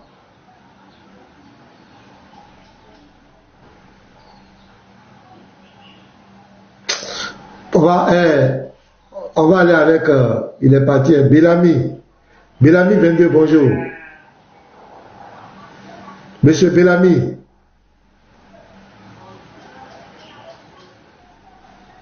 Oui. Oui, bonjour. Bonjour. Oui, bonjour. Vous avez quelque chose à dire? On vous écoute. Je salue tout le panel. On vous répond. Je me présente, Bellamy. Vous savez, et quand je passe sur vos lives et que je vois ces débats entre kémites, musulmans et chrétiens, en réalité, je ne vois pas en quoi cela nous avance. Vous savez, je ne suis ni kémite, je ne suis ni musulman, je ne suis nul chrétien. Parce que de façon, j'observe le monde, je vois que nous courons à notre perte. Si chaque jour... Mais toi, tu es quoi? Tu n'es pas... Allô? Vous me recevez? Tu n'es pas musulman, tu es quoi? Moi, je suis animiste. Ok, tu es un animiste, merci. Maintenant, tu trouves que les chrétiens, kémites, musulmans, voilà, allons-y, vas-y. Donc il dit l'animisme. Donc vas-y, on t'écoute. Nous courons à notre perte. À la base, le christianisme, laissons d'abord le kémite. Le kémite maintenant, bon, c'est une doctrine ou bien un mouvement qui vient de naître il n'y a pas longtemps. Je vais prendre les chrétiens et les musulmans. À la base, ces religions, ou bien ce mouvement religieux, est né pour nous réunir, pour nous amener à entreprendre bien, à développer l'amour du prochain, avoir un salut éternel. Mais aujourd'hui, je vois que on s'est délaissé de tout ça. On se bat chaque jour pour défendre sa religion. Le musulman dit que c'est Allah, le tout miséricordieux et le seul, l'unique Dieu sur terre. Le chrétien aussi défend sa cause. On va croire qui maintenant? Nous allons croire qui? C'est à croire que l'Africain, avant que ces religions importées, il n'ait cette connaissance de ces religions importées-là, il ne connaissait pas la miséricorde de Dieu, ou bien il ne croyait pas en l'existence d'un être suprême. Il ne développait pas l'amour du prochain. Il n'était pas intuitif de se lever un beau matin et de, comment dirais-je, et de glorifier un être très haut. Mais non, tout ce que nous avons fait comme péché, c'est de ne pas, comme le dit le président Sarkozy, on n'est pas bien ancré dans l'histoire. Vraiment, nous ne sommes pas bien ancrés dans l'histoire.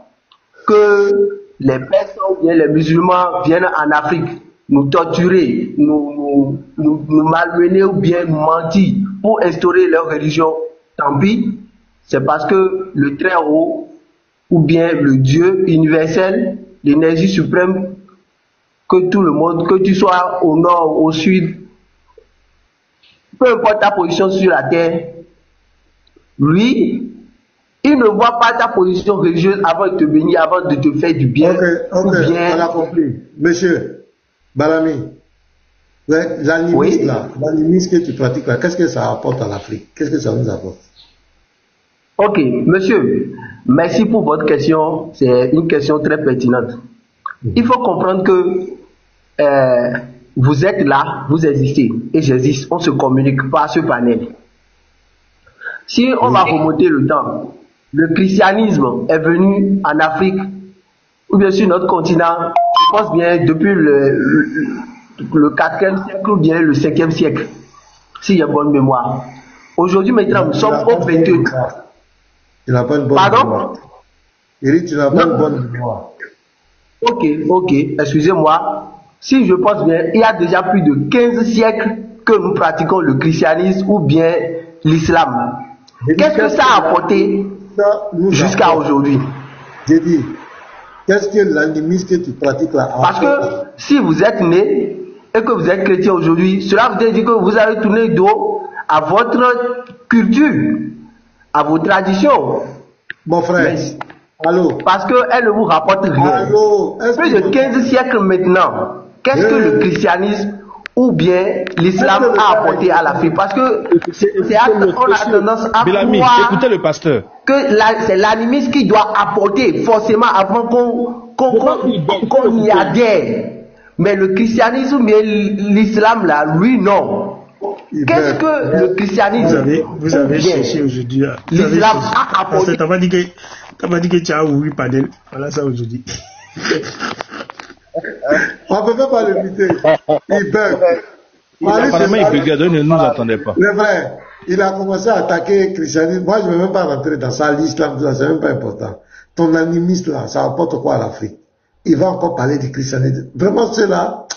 Je n'ai jamais vu, oh, vraiment, si c'est une maladie, vraiment, il faut un médecin pour soigner ces gens-là. Tu as déjà dit que le christianisme c'est zéro. L'islam est zéro, ils sont venus vous malmener, ils ont menti. On dit ok, on met à côté. Toi, ton animisme là, ça apporte quoi? Tu vas encore, le christianisme est venu en quelle année? Tout ça c'est quoi? Vous fatiguez les gens. Et c'est quoi l'Afrique avec vous là? Un gars comme celui-là là. Un gars comme ça, si on lui apporte une responsabilité en Afrique, il va faire quoi? Lui-même, il est embrouillé. Mais il va tout mélanger. Oh! C'est pas possible. Le frère Olivier Jésus, bonjour. Et puis Dieu est bon. Bonjour. Amen. C'est pas facile, hein? Ah. C'est pas facile, hein, pasteur. Vraiment, je voulais vous apporter encore mes félicitations. Hier, je me baladais sur TikTok et puis je suis tombé sur un panel de votre frère Baba. Mais il semble que vous avez donné un hypercute dans le cas adverse. Et c'est vraiment pas joli à voir, hein? Comment ça?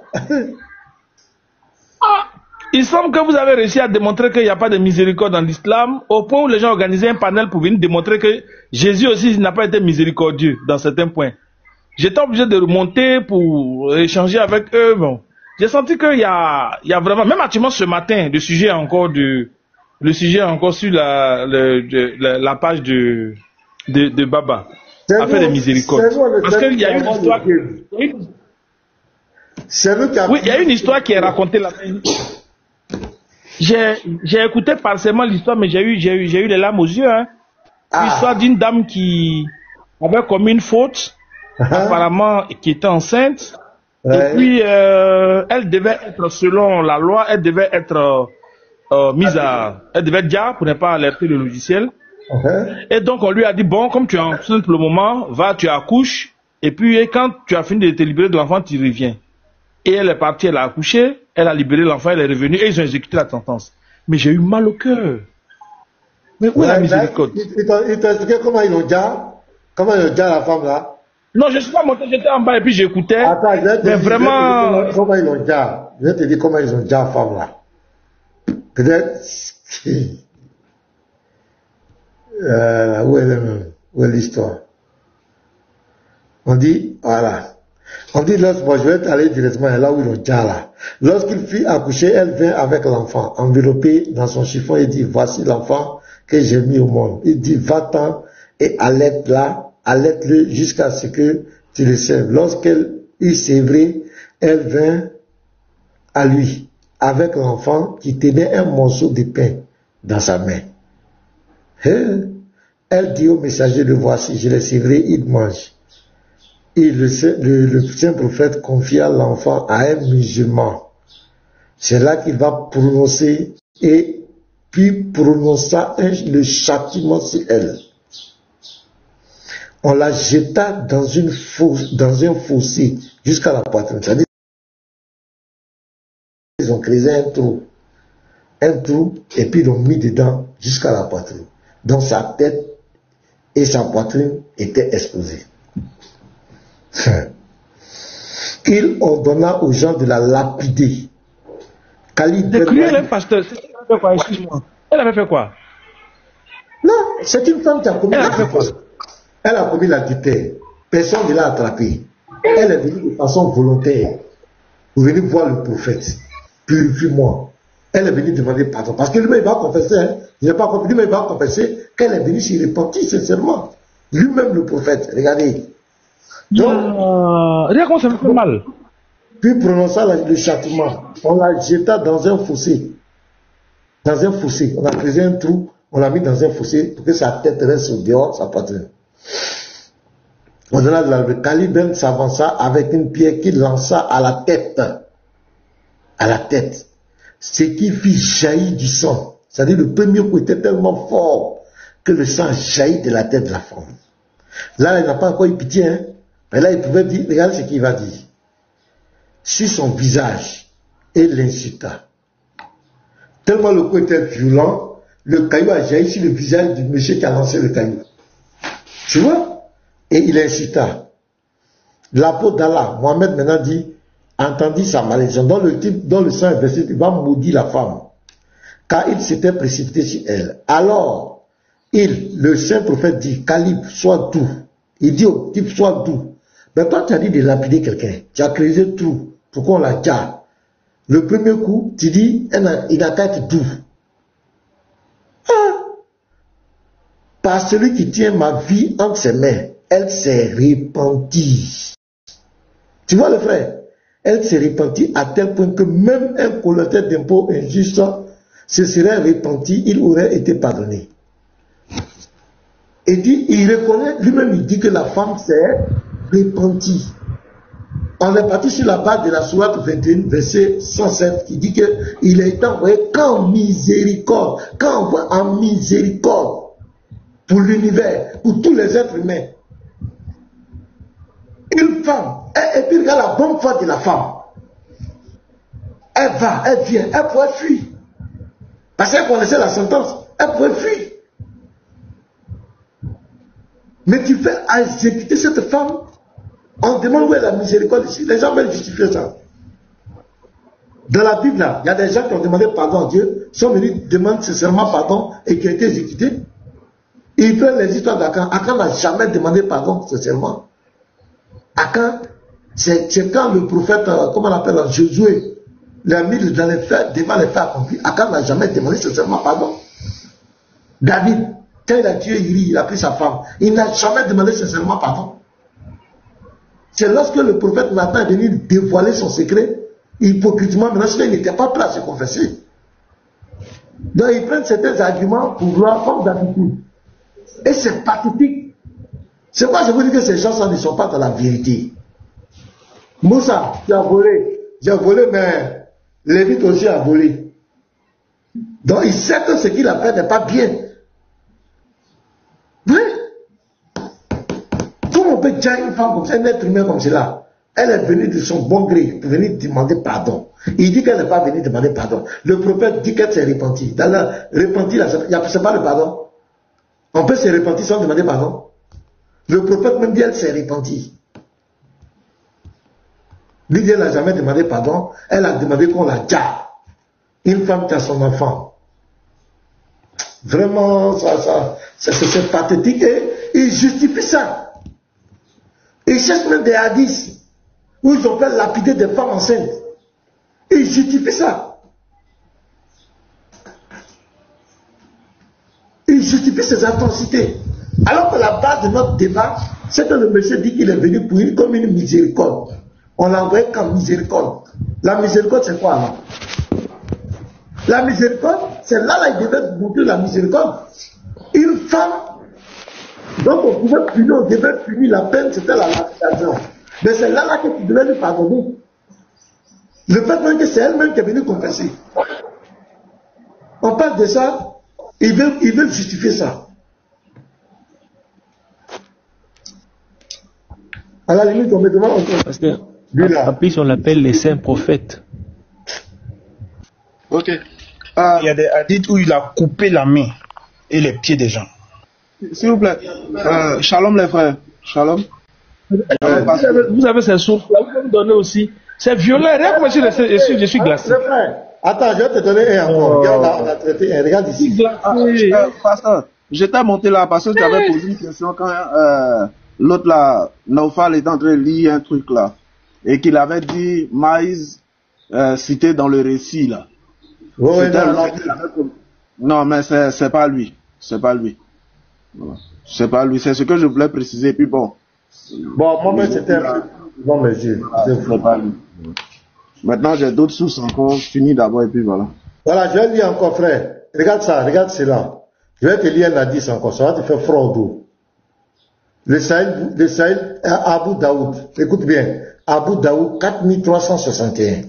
C'est ça qui leur fait mal. Quand on expose les vérités là, c'est ça qui leur fait mal. Sinon, tu vas lui demander qu'est-ce que les gens t'ont fait. Qu'est-ce que le pasteur t'a fait pour que tu fasses live sur lui, pour l'insulter, pour mentir sur lui. Il va te dire que, parce qu'il parle de l'islam, c'est tout ce qu'il peut te dire. Voilà. Sinon, lui et moi, on ne se connaît pas. Voilà, regarde. Le frère, écoute, hein, le Sunna Abu Daoud 4361. Écoute ce hadith. Rapporté par Abdullah ibn Abbas. C'est un hadith authentique. Ibn Abbas, c'est pas n'importe qui. Un homme aveugle, écoute très bien, avait une mère esclave qui insultait le prophète et le dénigrait. Il le lui interdit, mais elle ne s'arrêta pas. Il la réprimanda, mais elle ne renonça pas à son habitude. Une nuit, elle commença à calomnier le prophète et à l'insulter. Alors il prit un poignard. Écoute très bien cette histoire. le plaça sur son ventre, le pressa et la jarre. Un enfant qui se glissa entre ses jambes fut maculé du sang qui s'y trouvait. Quand le matin, donc voilà l'histoire. Voilà un gars qui est aveugle, il dit il est avec une femme esclave, il a 2 enfants avec elle, lui-même va dire ça dans le récit. Il dit qu'il incitait, la femme incitait le prophète, le dénigrer. Lui, il dit d'arrêter, elle continuait. Donc à cause de ça, il va prendre un couteau et il va mettre fin à la vie de la femme. Tellement c'était brutal, le sang va sortir et le sang va baisser sur un enfant qui est en bas de la femme. Écoute très bien le frère. Quand ça s'est passé, voilà, ici, glissa, tant. Voilà, ces jambes qui s'y trouvaient. Quand le matin vint, le prophète en fut informé. Donc, ils vont informer le prophète de cette affaire. Quand on va l'informer, il ne connaît pas la cause. Il ne sait pas pourquoi le type a fait. Il rassembla les gens et dit, donc il appelle tout le monde parce qu'il veut comprendre cette affaire. Parce que pour lui, c'est très grave. J'abjure par Allah. Donc, il dit, il abjure par Allah. Il n'est pas content. Par Allah. L'homme qui a commis cet acte. Et je l'abjure par mon droit à lui de se lever. Je veux connaître celui qui a fait ça. Donc il est fâché. Il ne sait pas pourquoi le type a déjà. Donc il est prêt à juger la personne. Parce que les jugements, on appelle tout le monde et puis on prononce la sentence. Sautant par-dessus le cou des gens, celui qui a fait ça, il va se lever. Et tremblant, il tremblait parce qu'il avait peur. Il a vu que le prophète était très en colère. L'homme se leva, il s'assit devant le prophète et dit, messager d'Allah, il va dire maintenant pourquoi il a déjà. Je suis son maître. Donc il va dire que c'est moi, cette femme c'est mon maître. Elle avait l'habitude de t'insulter et de te dénigrer. Je le lui ai interdit, mais elle n'a pas cessé. Et je l'ai réprimandé, mais elle n'a pas abandonné son habitude. Écoute très bien, j'ai 2 fils comme des pelles d'elle. Donc celle-là, c'est la mère de mes enfants. Et elle était ma compagne. Hier soir, elle a commencé à t'insulter et à te dénigrer. Alors j'ai pris un poignard, je l'ai mis sur son ventre et je l'ai pressé jusqu'à la jarre. Le frère, maintenant regarde ici, lui qui a été envoyé en miséricorde. Ici, dans ce texte, c'est très grave. Alors le prophète a dit, oh, sois témoin, aucune vengeance ne sera due pour son sang. Ça veut dire que l'acte que tu as fait, personne ne va te punir pour ça. La femme là, son sein licite, tu l'as déjà. Ça veut dire, moi le prophète, je cautionne ça. Je cautionne que tu aies déjà cette femme et personne ne va te juger pour ça. Le frère Olivier, est-ce qu'il est là? Vraiment, on peut voir toutes ces sources-là même. Yeah. Tu vois ça? Ouais. Donc, le monsieur Tchad, au lieu de le réprimander, au lieu de se désavouer de cet acte, il va cautionner. Ça, c'est petit, je te montre encore un. Le Saïd Boukari, 4037. Où est-ce qu'il a dit ça? Oui, je l'ai mis même. 4037, c'est un Boukari 4037. Regarde ici. C'est un autre hadith. Nous sommes allés sur la base de il est une miséricorde pour l'univers. Hein. Voilà, donc après on va lire Tirmidhi là. Ah, le Lévi, tu peux nous plaquer le 4037 là? Le Lévi, tu es là? Même en grand. Même en grand. On va mettre le 4037. Mais les gars, ne vous fatiguez pas. Il est oupi, il est prêt. Laissez ça. Quand vous faites ça, ils prennent ça, tu dis non, tu as incité le prophète, c'est pas qu'il laissez. Lisez les sources là. Qu'ils viennent répondre. C'est Boukari, non? C'est Boukari 4037. 4037. C'est un hadith authentique. 4037. Mais c'est Boukari, non? C'est Boukari, oui. Ok, je vais afficher. 4037. Lui, ça encore.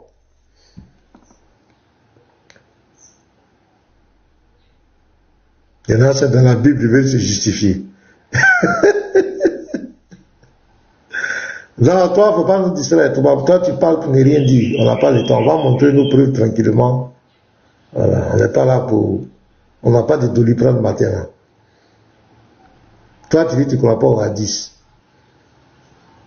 Voilà. Le frère, toi, tu sais bien ces hadiths-là. Un instant.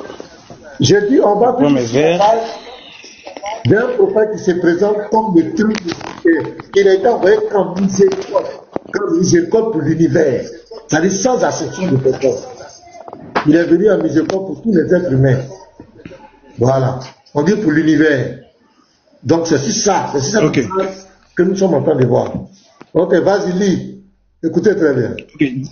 Ok, Saïd Boukhari, 40-37. D'après Jabi Ibn Abdallah, le messager d'Allah, c'est-à-dire l'homme qui a été envoyé en tant que miséricorde pour l'univers tout entier, a dit: qui est prêt à Jah Ka'b ibn al-Ashraf? Je répète, qui est prêt à Jah Ka'b ibn al-Ashraf, qui a offensé... Ça commence très bien. Le miséricordieux, vas-y. Qui a offensé... Oh là là. Oh. Vas-y. Voilà. Qui est prêt à Jah Ka'b ibn al-Ashraf, qui a offensé Allah et son messager.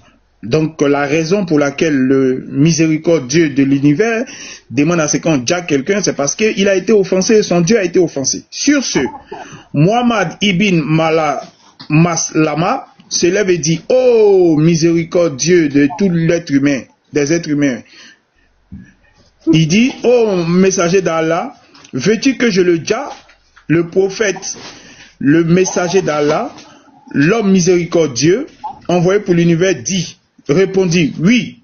Masala ibn Masala dit: alors permets-moi de dire quelque chose pour tromper.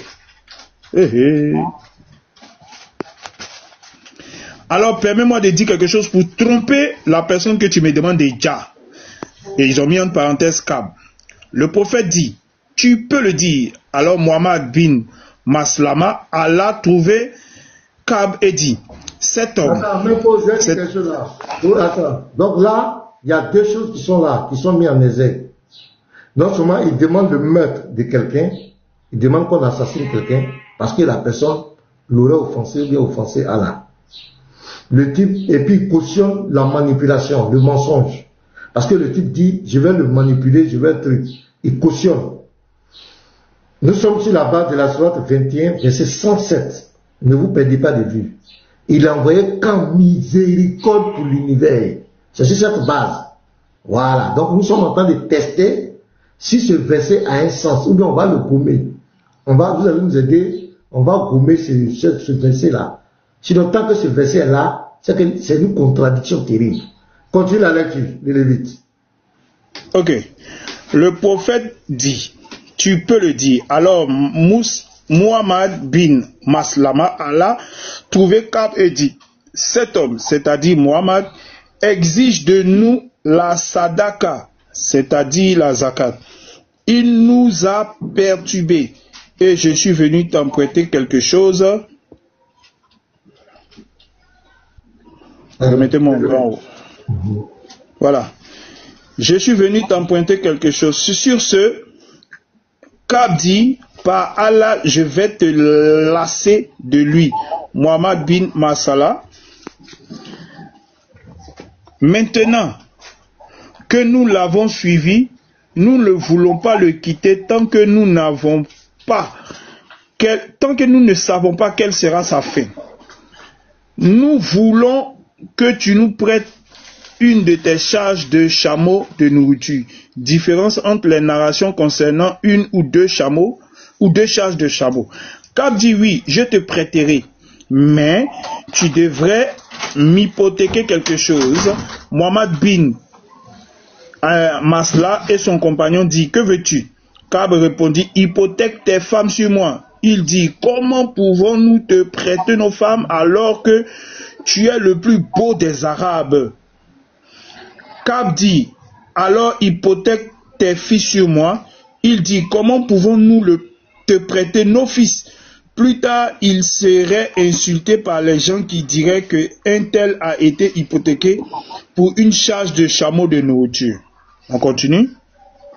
Cela nous causerait une grande honte. Mais nous vous donnerons nos âmes en gage. Mohammed bin Massala et son compagnon promirent à Kab que Mohammed reviendrait auprès de lui. Il arriva à Kab de nuit en compagnie de son frère adoptif. Abu Naïb, Kab les invita à entrer dans son fort, puis descendit vers eux. Sa femme lui demanda: où vas-tu à cette heure-ci?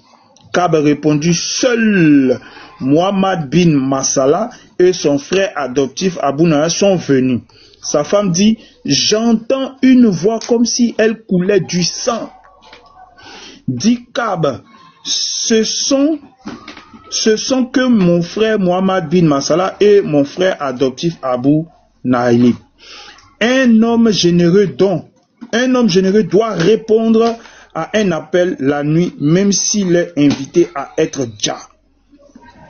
Mohammed bin Massala partit accompagné de 2 hommes. Certains narrateurs mentionnent Obin. Bref, on continue. Mohammed bin Massala entra donc avec 2 hommes et navigua vers eux. Quand Kab viendra, je toucherai ses cheveux et les sentirai. Quand vous verrez que j'ai saisi sa tête, déshabillez-le. Je vous laisserai sentir sa tête. Kab bin al-Sharaf descendit vers eux, enveloppé dans ses vêtements et diffusant du parfum. Mohammed bin Massala dit: je n'ai jamais senti une odeur aussi agréable. Kab répondit: j'ai les meilleures femmes arabes qui savent utiliser les parfums de haute qualité. Mohammed bin Massala demanda à Kab: me permettrais-tu de sentir ta tête? Kab répondit: oui. Mohammed la sentit et la fit sentir à ses compagnons. Puis il demanda à nouveau à Kab: me permettrais-tu de sentir ta tête? Kab répondit: oui. On continue. Lorsque Mahomet, c'est-à-dire Mohammed, parce que c'est la traduction, vous voyez ici. Oh, attendez. Voilà. Vous voyez ici, c'est Mohammed. Donc la traduction, lorsque Mahomet lui saisit, il dit à ses compagnons: attaquez-le. Et il le dja. Et alla trouver le prophète pour l'informer. Abu Ara fut dja après Kab. Donc il y a eu 2 maîtres. Pasteur. En fait, il y a eu 2 maîtres. Regardez. Abu Rafi fut dja après Kab ibn Ashraf. Il y a eu 2 maîtres. Voilà, c'est clair. Donc le frère, Olivier Zézé, quand tu lis toutes ces histoires, est-ce que la sourate 21, verset 107, ça tient? Non, en fait, tout à l'heure même j'ai entendu des musulmans qui cherchaient à justifier la notion de miséricorde. Mais les frères ont raison de dire de bien justifier le mot. Miséricorde et justice sont 2 pièces qui ne peuvent pas aller dans le même sens. Parce que la justice, elle relève de la loi. La justice, c'est la loi, l'application de la loi. On sait à quelqu'un ce qu'il a récolté, ce qu'il a semé. Donc la loi là, c'est la rétribution de ce que tu as fait. Or la miséricorde, c'est le pardon de ce que tu as fait, de sorte que tu ne récoltes pas ce que tu as semé. Donc la loi et la miséricorde ne vont pas dans le même sens, même s'ils se croisent. Chacun vient en sens inverse. La loi, elle a pour but de bénir. Si tu as fait de bonnes œuvres, honore ton père et ta mère et tu vivras longtemps.